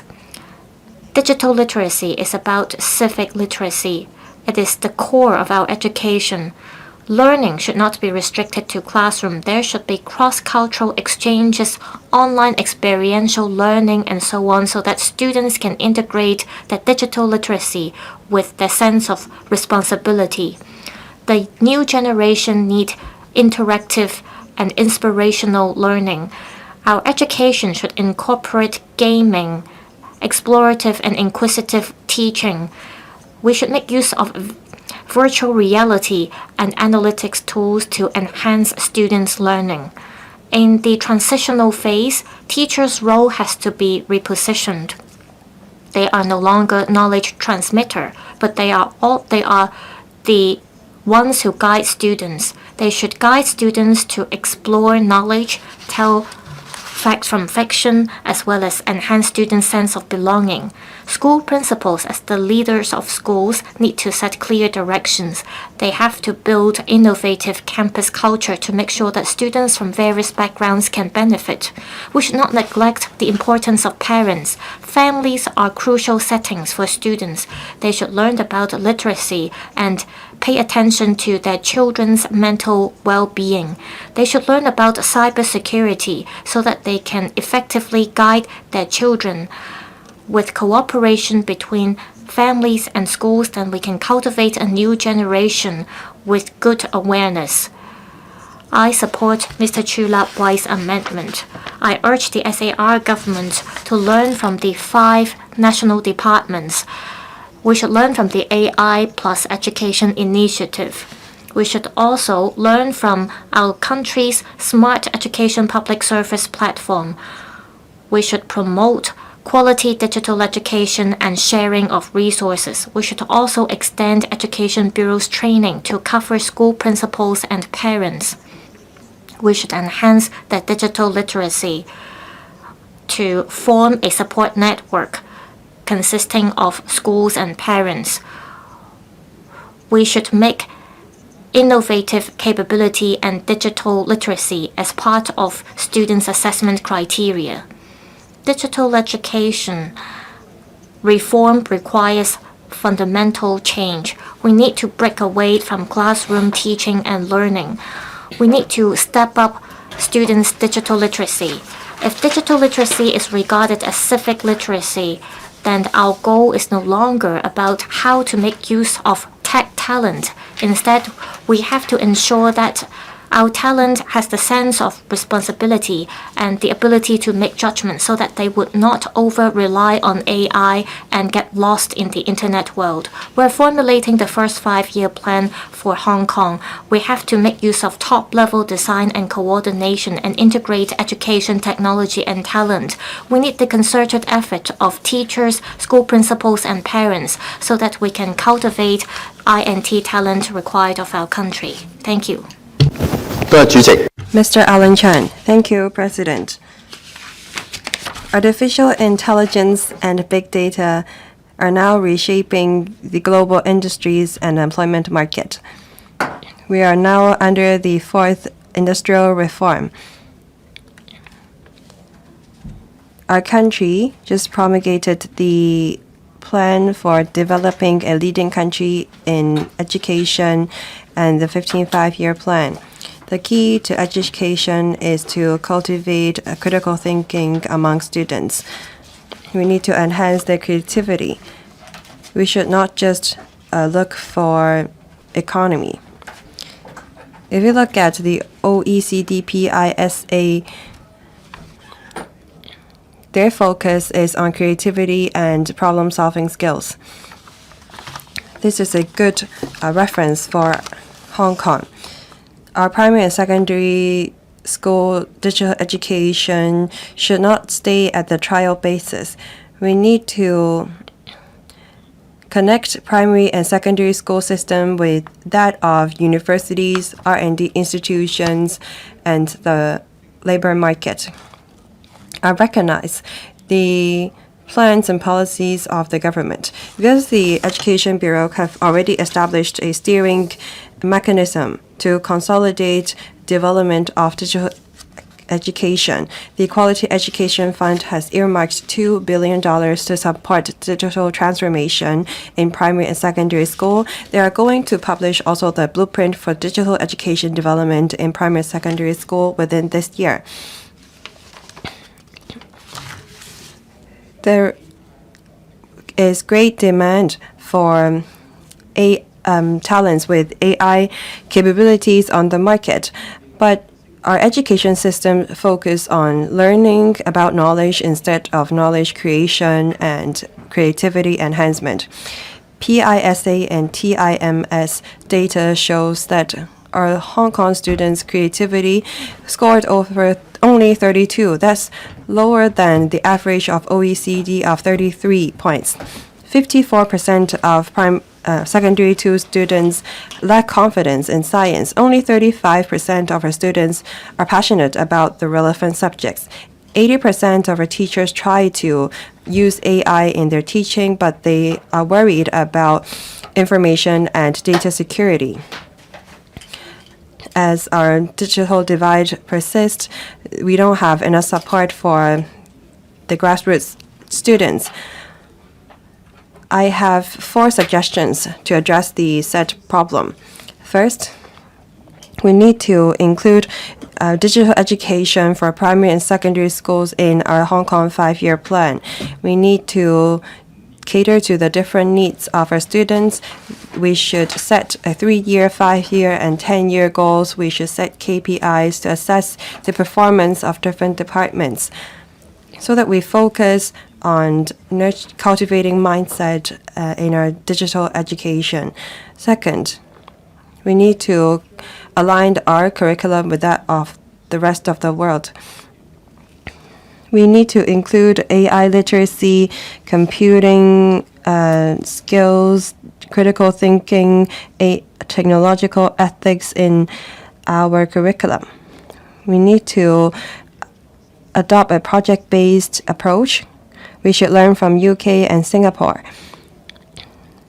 in working with local universities in coming up with a articulation plan from primary to secondary to university. Third, we need to introduce AI agent. The government should build an official AI teaching platform and database so that we can guide students in self-learning. We should include AI in teachers' compulsory programs. Fourth, we need to promote equality. We need to establish a dedicated fund to offer subsidy for disadvantaged students to narrow the digital divide.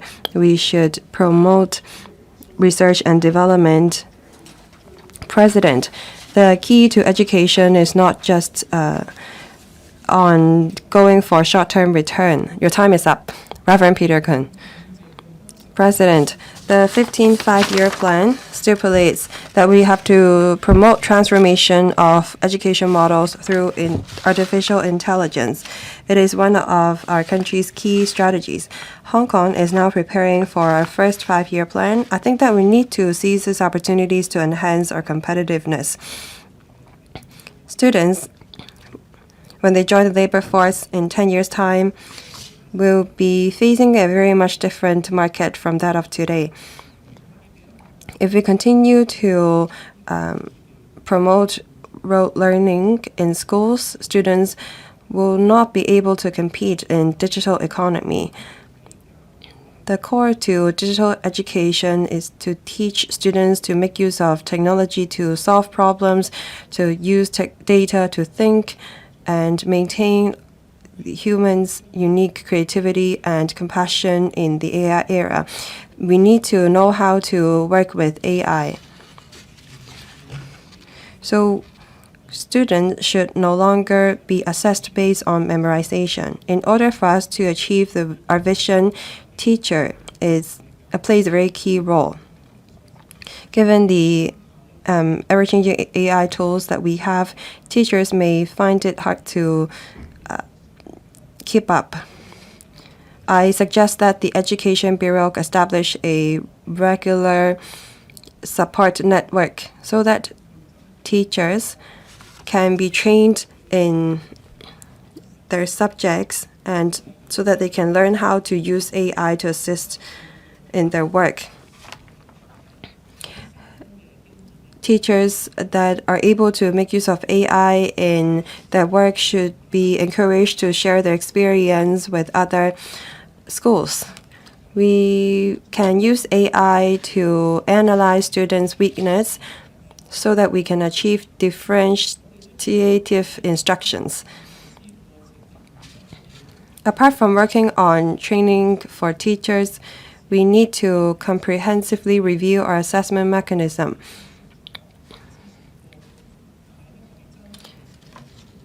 The real digital capabilities should be about not just about schools. Say, for example, in general studies classes, students can use AI to analyze the weather changes, and in art classes, students should learn how to use AI tools to create digital art.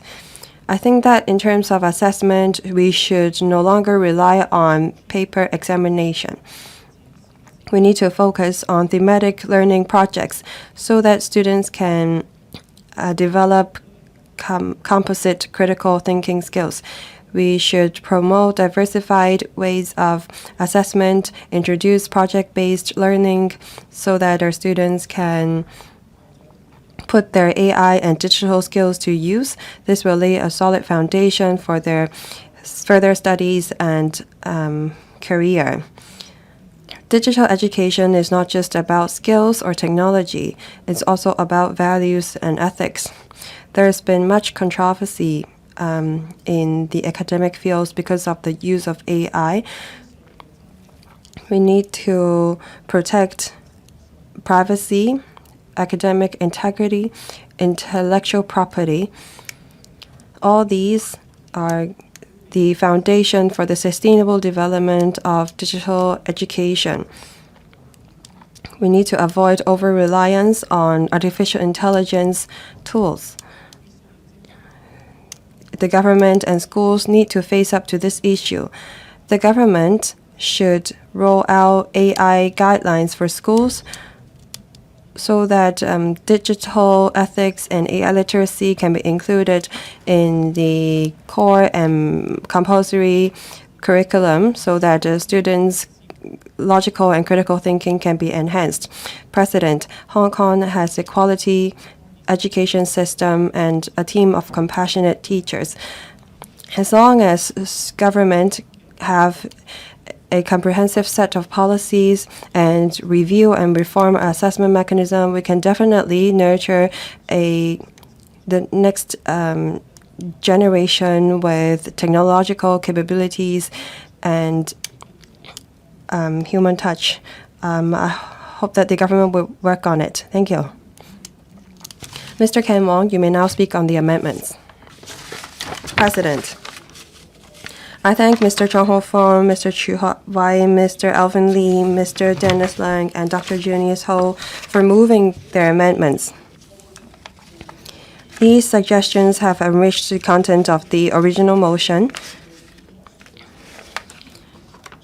and this has made my suggestions on promoting digital education in Hong Kong's primary and secondary schools more comprehensive. In the interest of time, I will address just a few suggestions. Many members said that we need to deepen training for teachers and stakeholders. Mr. Chong Ho-fung said that we need to strengthen pre-service training for prospective teachers. Mr. Dennis LEUNG suggests that we need to step up in service training for teachers on AI, large language models, machine learning, big data, and the applications of AI-related tools. Mr. CHU Lap-wai suggests that we include principals and parents in the training system. I fully agree with the suggestions. As I said in my opening remarks, teacher is essential in promotion of digital education. From pre-service to in-service stage, we need to equip them with the latest technology, information, and capabilities. This is how we can promote educational innovation.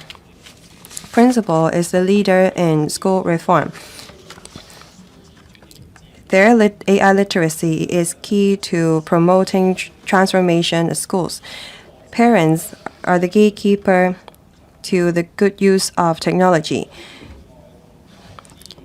Now, on digital platform and teaching resources, Mr. CHU Lap-wai said that we should learn from the country's experience on the Smart Education on China platform to create a digital education service platform in Hong Kong so that we can promote inclusive sharing of high-quality education resources.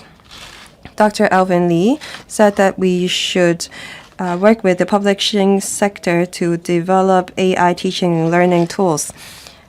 I also agree with these suggestions. I hope that the government will promote cross-disciplinary collaboration so that we can continue to improve the functions of the Hong Kong education system and connect the relevant system with that of the mainland so that we can promote the inclusive use of resources.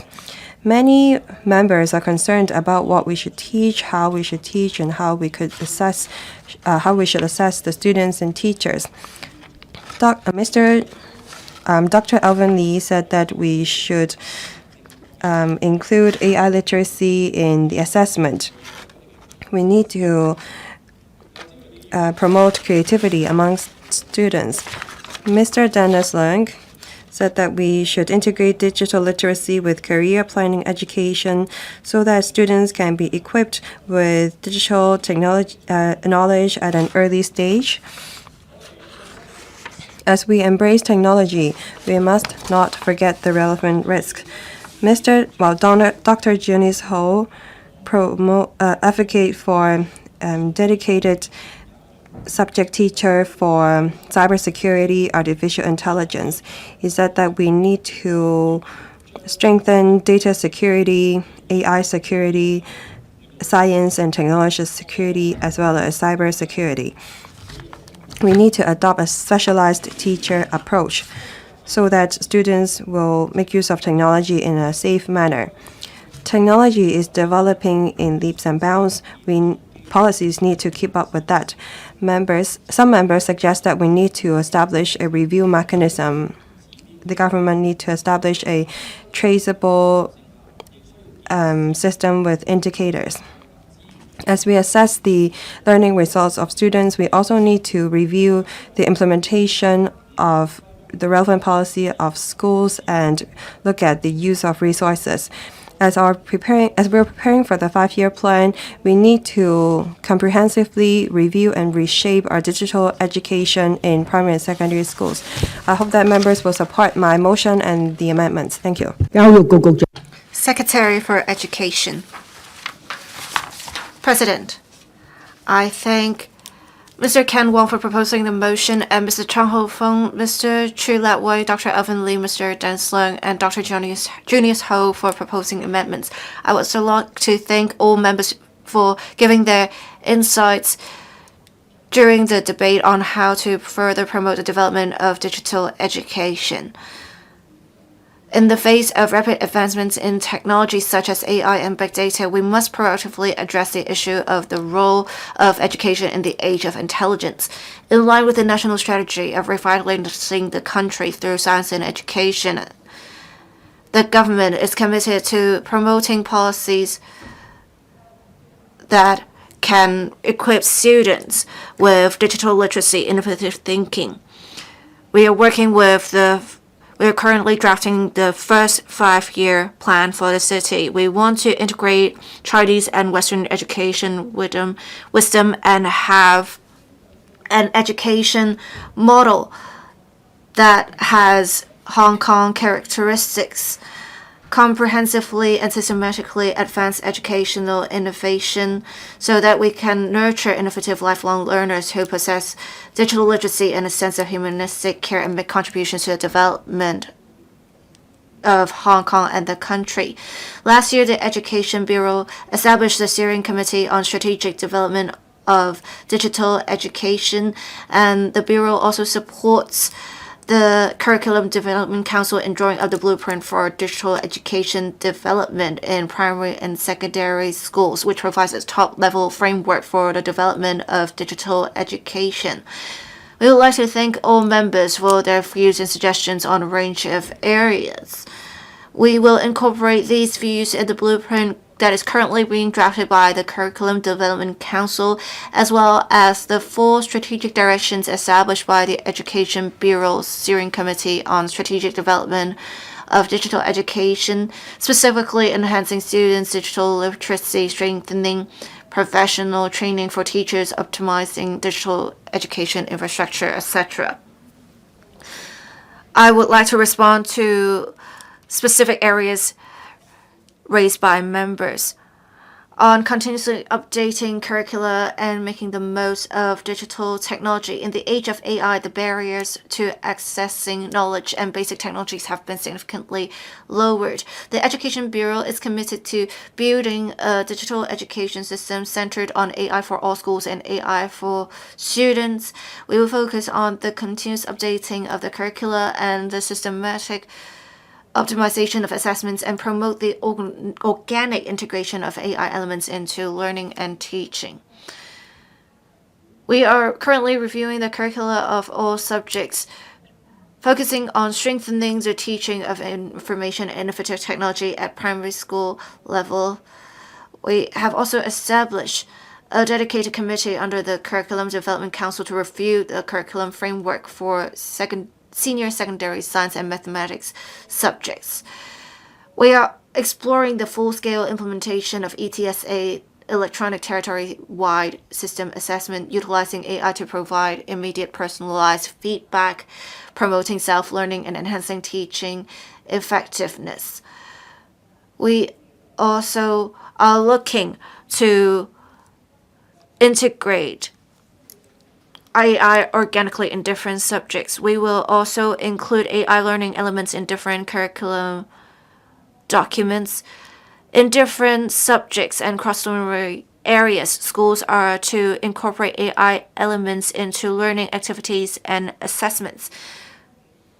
We will also continuously improve science and mathematics subjects. In the 2026-27 academic year, we will have for primary schools an innovative technology framework. 2. Comprehensively enhancing teachers' digital teaching skills. Teachers are the core for promoting digital transformation of education, which is why we ask teachers to complete in 3-year cycles not less than 30 hours of digital education training. In terms of training resources, we attach great importance to both quality and quantity, and we will provide not less than 50,000 training places for basic and advanced AI literacy or AI-related training to enhance capabilities of teachers and management personnel of schools so that teachers can make good use of AI in their teaching. We also have guidelines for use of AI for teaching in primary and secondary schools that will be distributed to assist teachers in making use of AI tools to enhance learning and teaching effectiveness. Thirdly, cultivating students' digital literacy. Members have raised concerns in this regard as well. AI are good assistive tools, and we want to nurture, as we said earlier, lifelong learners that have digital literacy, computational thinking, creativity, and a sense of moral responsibility. We will have an AI literacy learning framework to make sure to cultivate the right values in students. We also will make sure we make use of a human-based approach and make sure we cover different areas related to AI in education. We also promote the use of a dual-track approach so that in information and communications technology, there will be specific knowledge transmitted to students, and in different STEAM subjects, there will be practical applications of AI. We want to lay solid foundations for students in future education and employment. Some members also talked about nurturing AI-era talents with a comprehensive education chain. And in tertiary education, in fact, in 2025, we already have 27 additional programs related to future technologies, which include AI with creative industries as well as data science related areas. Through innovative courses, we want to nurture talents in different disciplines. As for self-financing education, we also have the SSSDP that will subsidize students in taking relevant programs. In the 2027-28 academic year, AI-related courses will be given priority in disbursement of subsidies. In terms of inclusiveness, the Bureau is committed to promoting equitable access to digital education so that every student, regardless of their background, can enjoy fair and high-quality digital learning opportunities. To support students with special education needs, in addition to providing the grant on new technology in classroom, the Bureau is developing and will roll out in phases a series of teaching resources. These resources are designed to enhance students' social and communication skills, emotional regulation skills, executive functions, etc. Going forward, we will continue to work closely with schools to make good use of technology in creating an inclusive learning environment and promoting educational equity. Fifth, strengthening collaboration with local, mainland, and international INT organizations. The Bureau will step up efforts to pool resources and support from various sectors, including professional bodies and technology parks.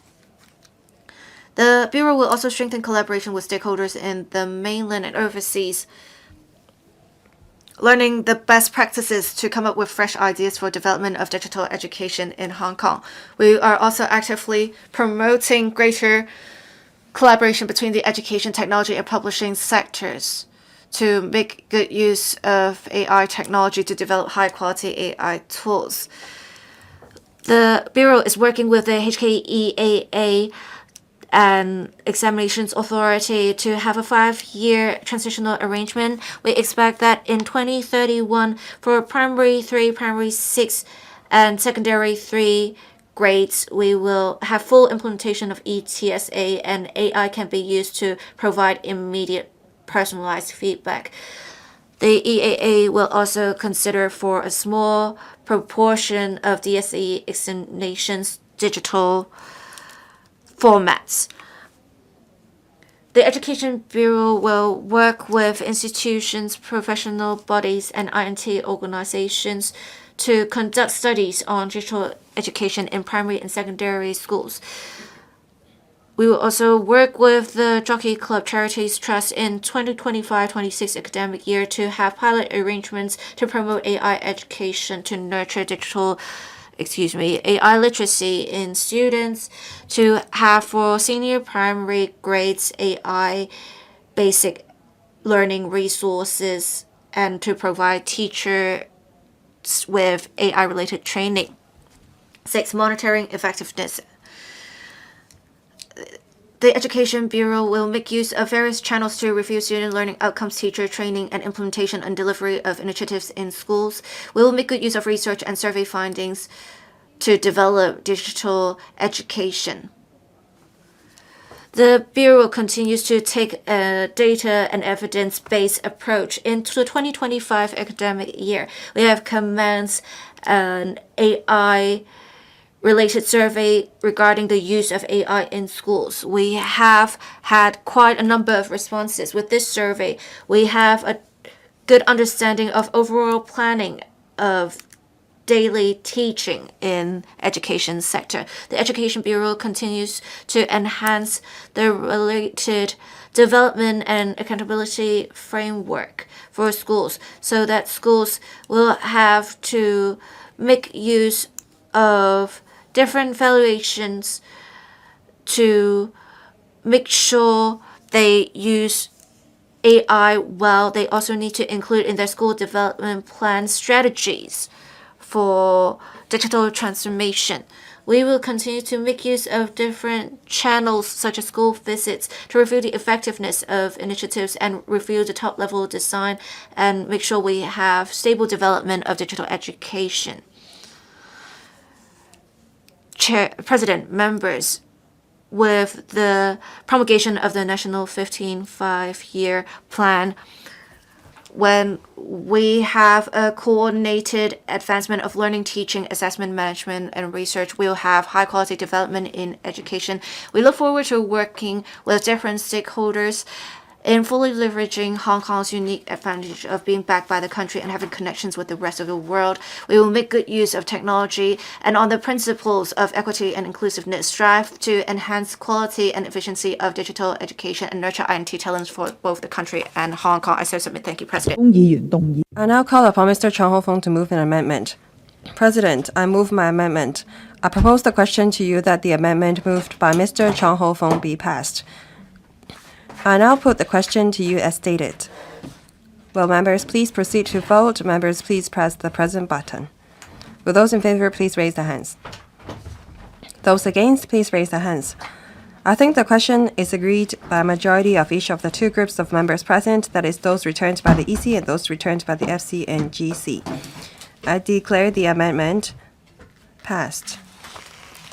Mr. CHU Lap-wai, as the previous amendment has been passed, you may move your further amendment. President, I move my further amendment. I propose the question to you that the further amendment moved by Mr. CHU Lap-wai be passed. I now put the question to you as stated. Will members please proceed to vote? Members, please press the present button. Will those in favor please raise their hands? Those against, please raise their hands. I think the question is agreed by a majority of each of the two groups of members present, that is those returned by the EC and those returned by the FC and GC. I declare the amendment passed. Dr. Elvin Lee, as the previous amendments have been passed, you may now move your further amendment. President, I move my further amendment. I propose the question to you that the further amendment moved by Dr. Elvin Lee be passed. I now put the question to you as stated. Will members please proceed to vote? Members, please press the present button. Will those in favor please raise their hands? Those against, please raise their hands. I think the question is agreed by a majority of each of the two groups of members present, that is those returned by the EC and those returned by the FC and GC. I declare the amendment passed. Mr. Dennis Leung, as the previous amendments have been passed, you may move your further amendment. President, I move my further amendment. I propose the question to you that the further amendment moved by Mr. Dennis Leung be passed. I now put the question to you as stated. Will members please proceed to vote? Members, please press the present button. Will those in favor please raise their hands? Those against, please raise their hands. I think the question is agreed by a majority of each of the two groups of members present, that is those returned by the EC and those returned by the FC and GC. I declare the amendment passed. Dr. Junius Ho, as the previous amendments have been passed, you may move your further amendment. President, I move my further amendment. I propose the question to you that the further amendment moved by Dr. Junius Ho be passed. I now put the question to you as stated. Will members please proceed to vote? Members, please press the present button. Will those in favor please raise their hands? Those against, please raise their hands.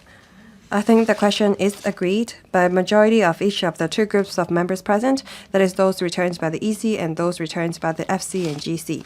I declare the amendment passed. Mr. Ken Wong, you still have 1 minute, 47 seconds to reply, then the debate will come to a close. Mr. Ken Wong. President, I'd like to thank the Secretary for her detailed reply just now, and also thank the 41 members who have spoken on my motion. Digital education does not only affect the overall competitiveness and sustainable development of Hong Kong, it has to do with whether our next generation can seize the opportunities in the next and new era. I hope that the blueprint on digital education development in primary and secondary schools will lead the education sector to keep up with the times, and I hope that the Education Bureau will foster collaboration among different fields. Teachers, the key to promotion of digital education.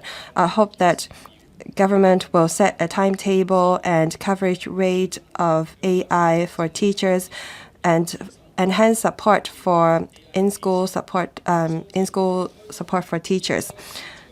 We should not just focus on technology. When we promote digital education, we need to focus also on AI and technological ethics. We should not nurture and cultivate a generation that rely on AI, but we need to cultivate a generation that can make use of AI. We need to promote cross-disciplinary education. We need to train our students logical and critical thinking skills. We need to introduce diversified assessment models so that students can go from rote learning to effective use of technology. President, I think that the government should promote digital transformation in primary and secondary schools so that students can seize opportunities in the AI era. Lastly, I thank the members for their suggestions. I now put the question to you that the motion moved by Mr. Ken Wong as amended by Mr. Chong Ho-fung, Mr. CHU Lap-wai, Dr. Elvin Lee, Mr. Dennis Leung, and Dr. Junius Ho be passed. Will members please proceed to vote? Members, please press the present button. Will those in favor please raise their hands? Those against, please raise their hands. I think the question is agreed by a majority of each of the two groups of members present, that is those returned by the EC and those returned by the FC and GC. I declare the motion as amended passed.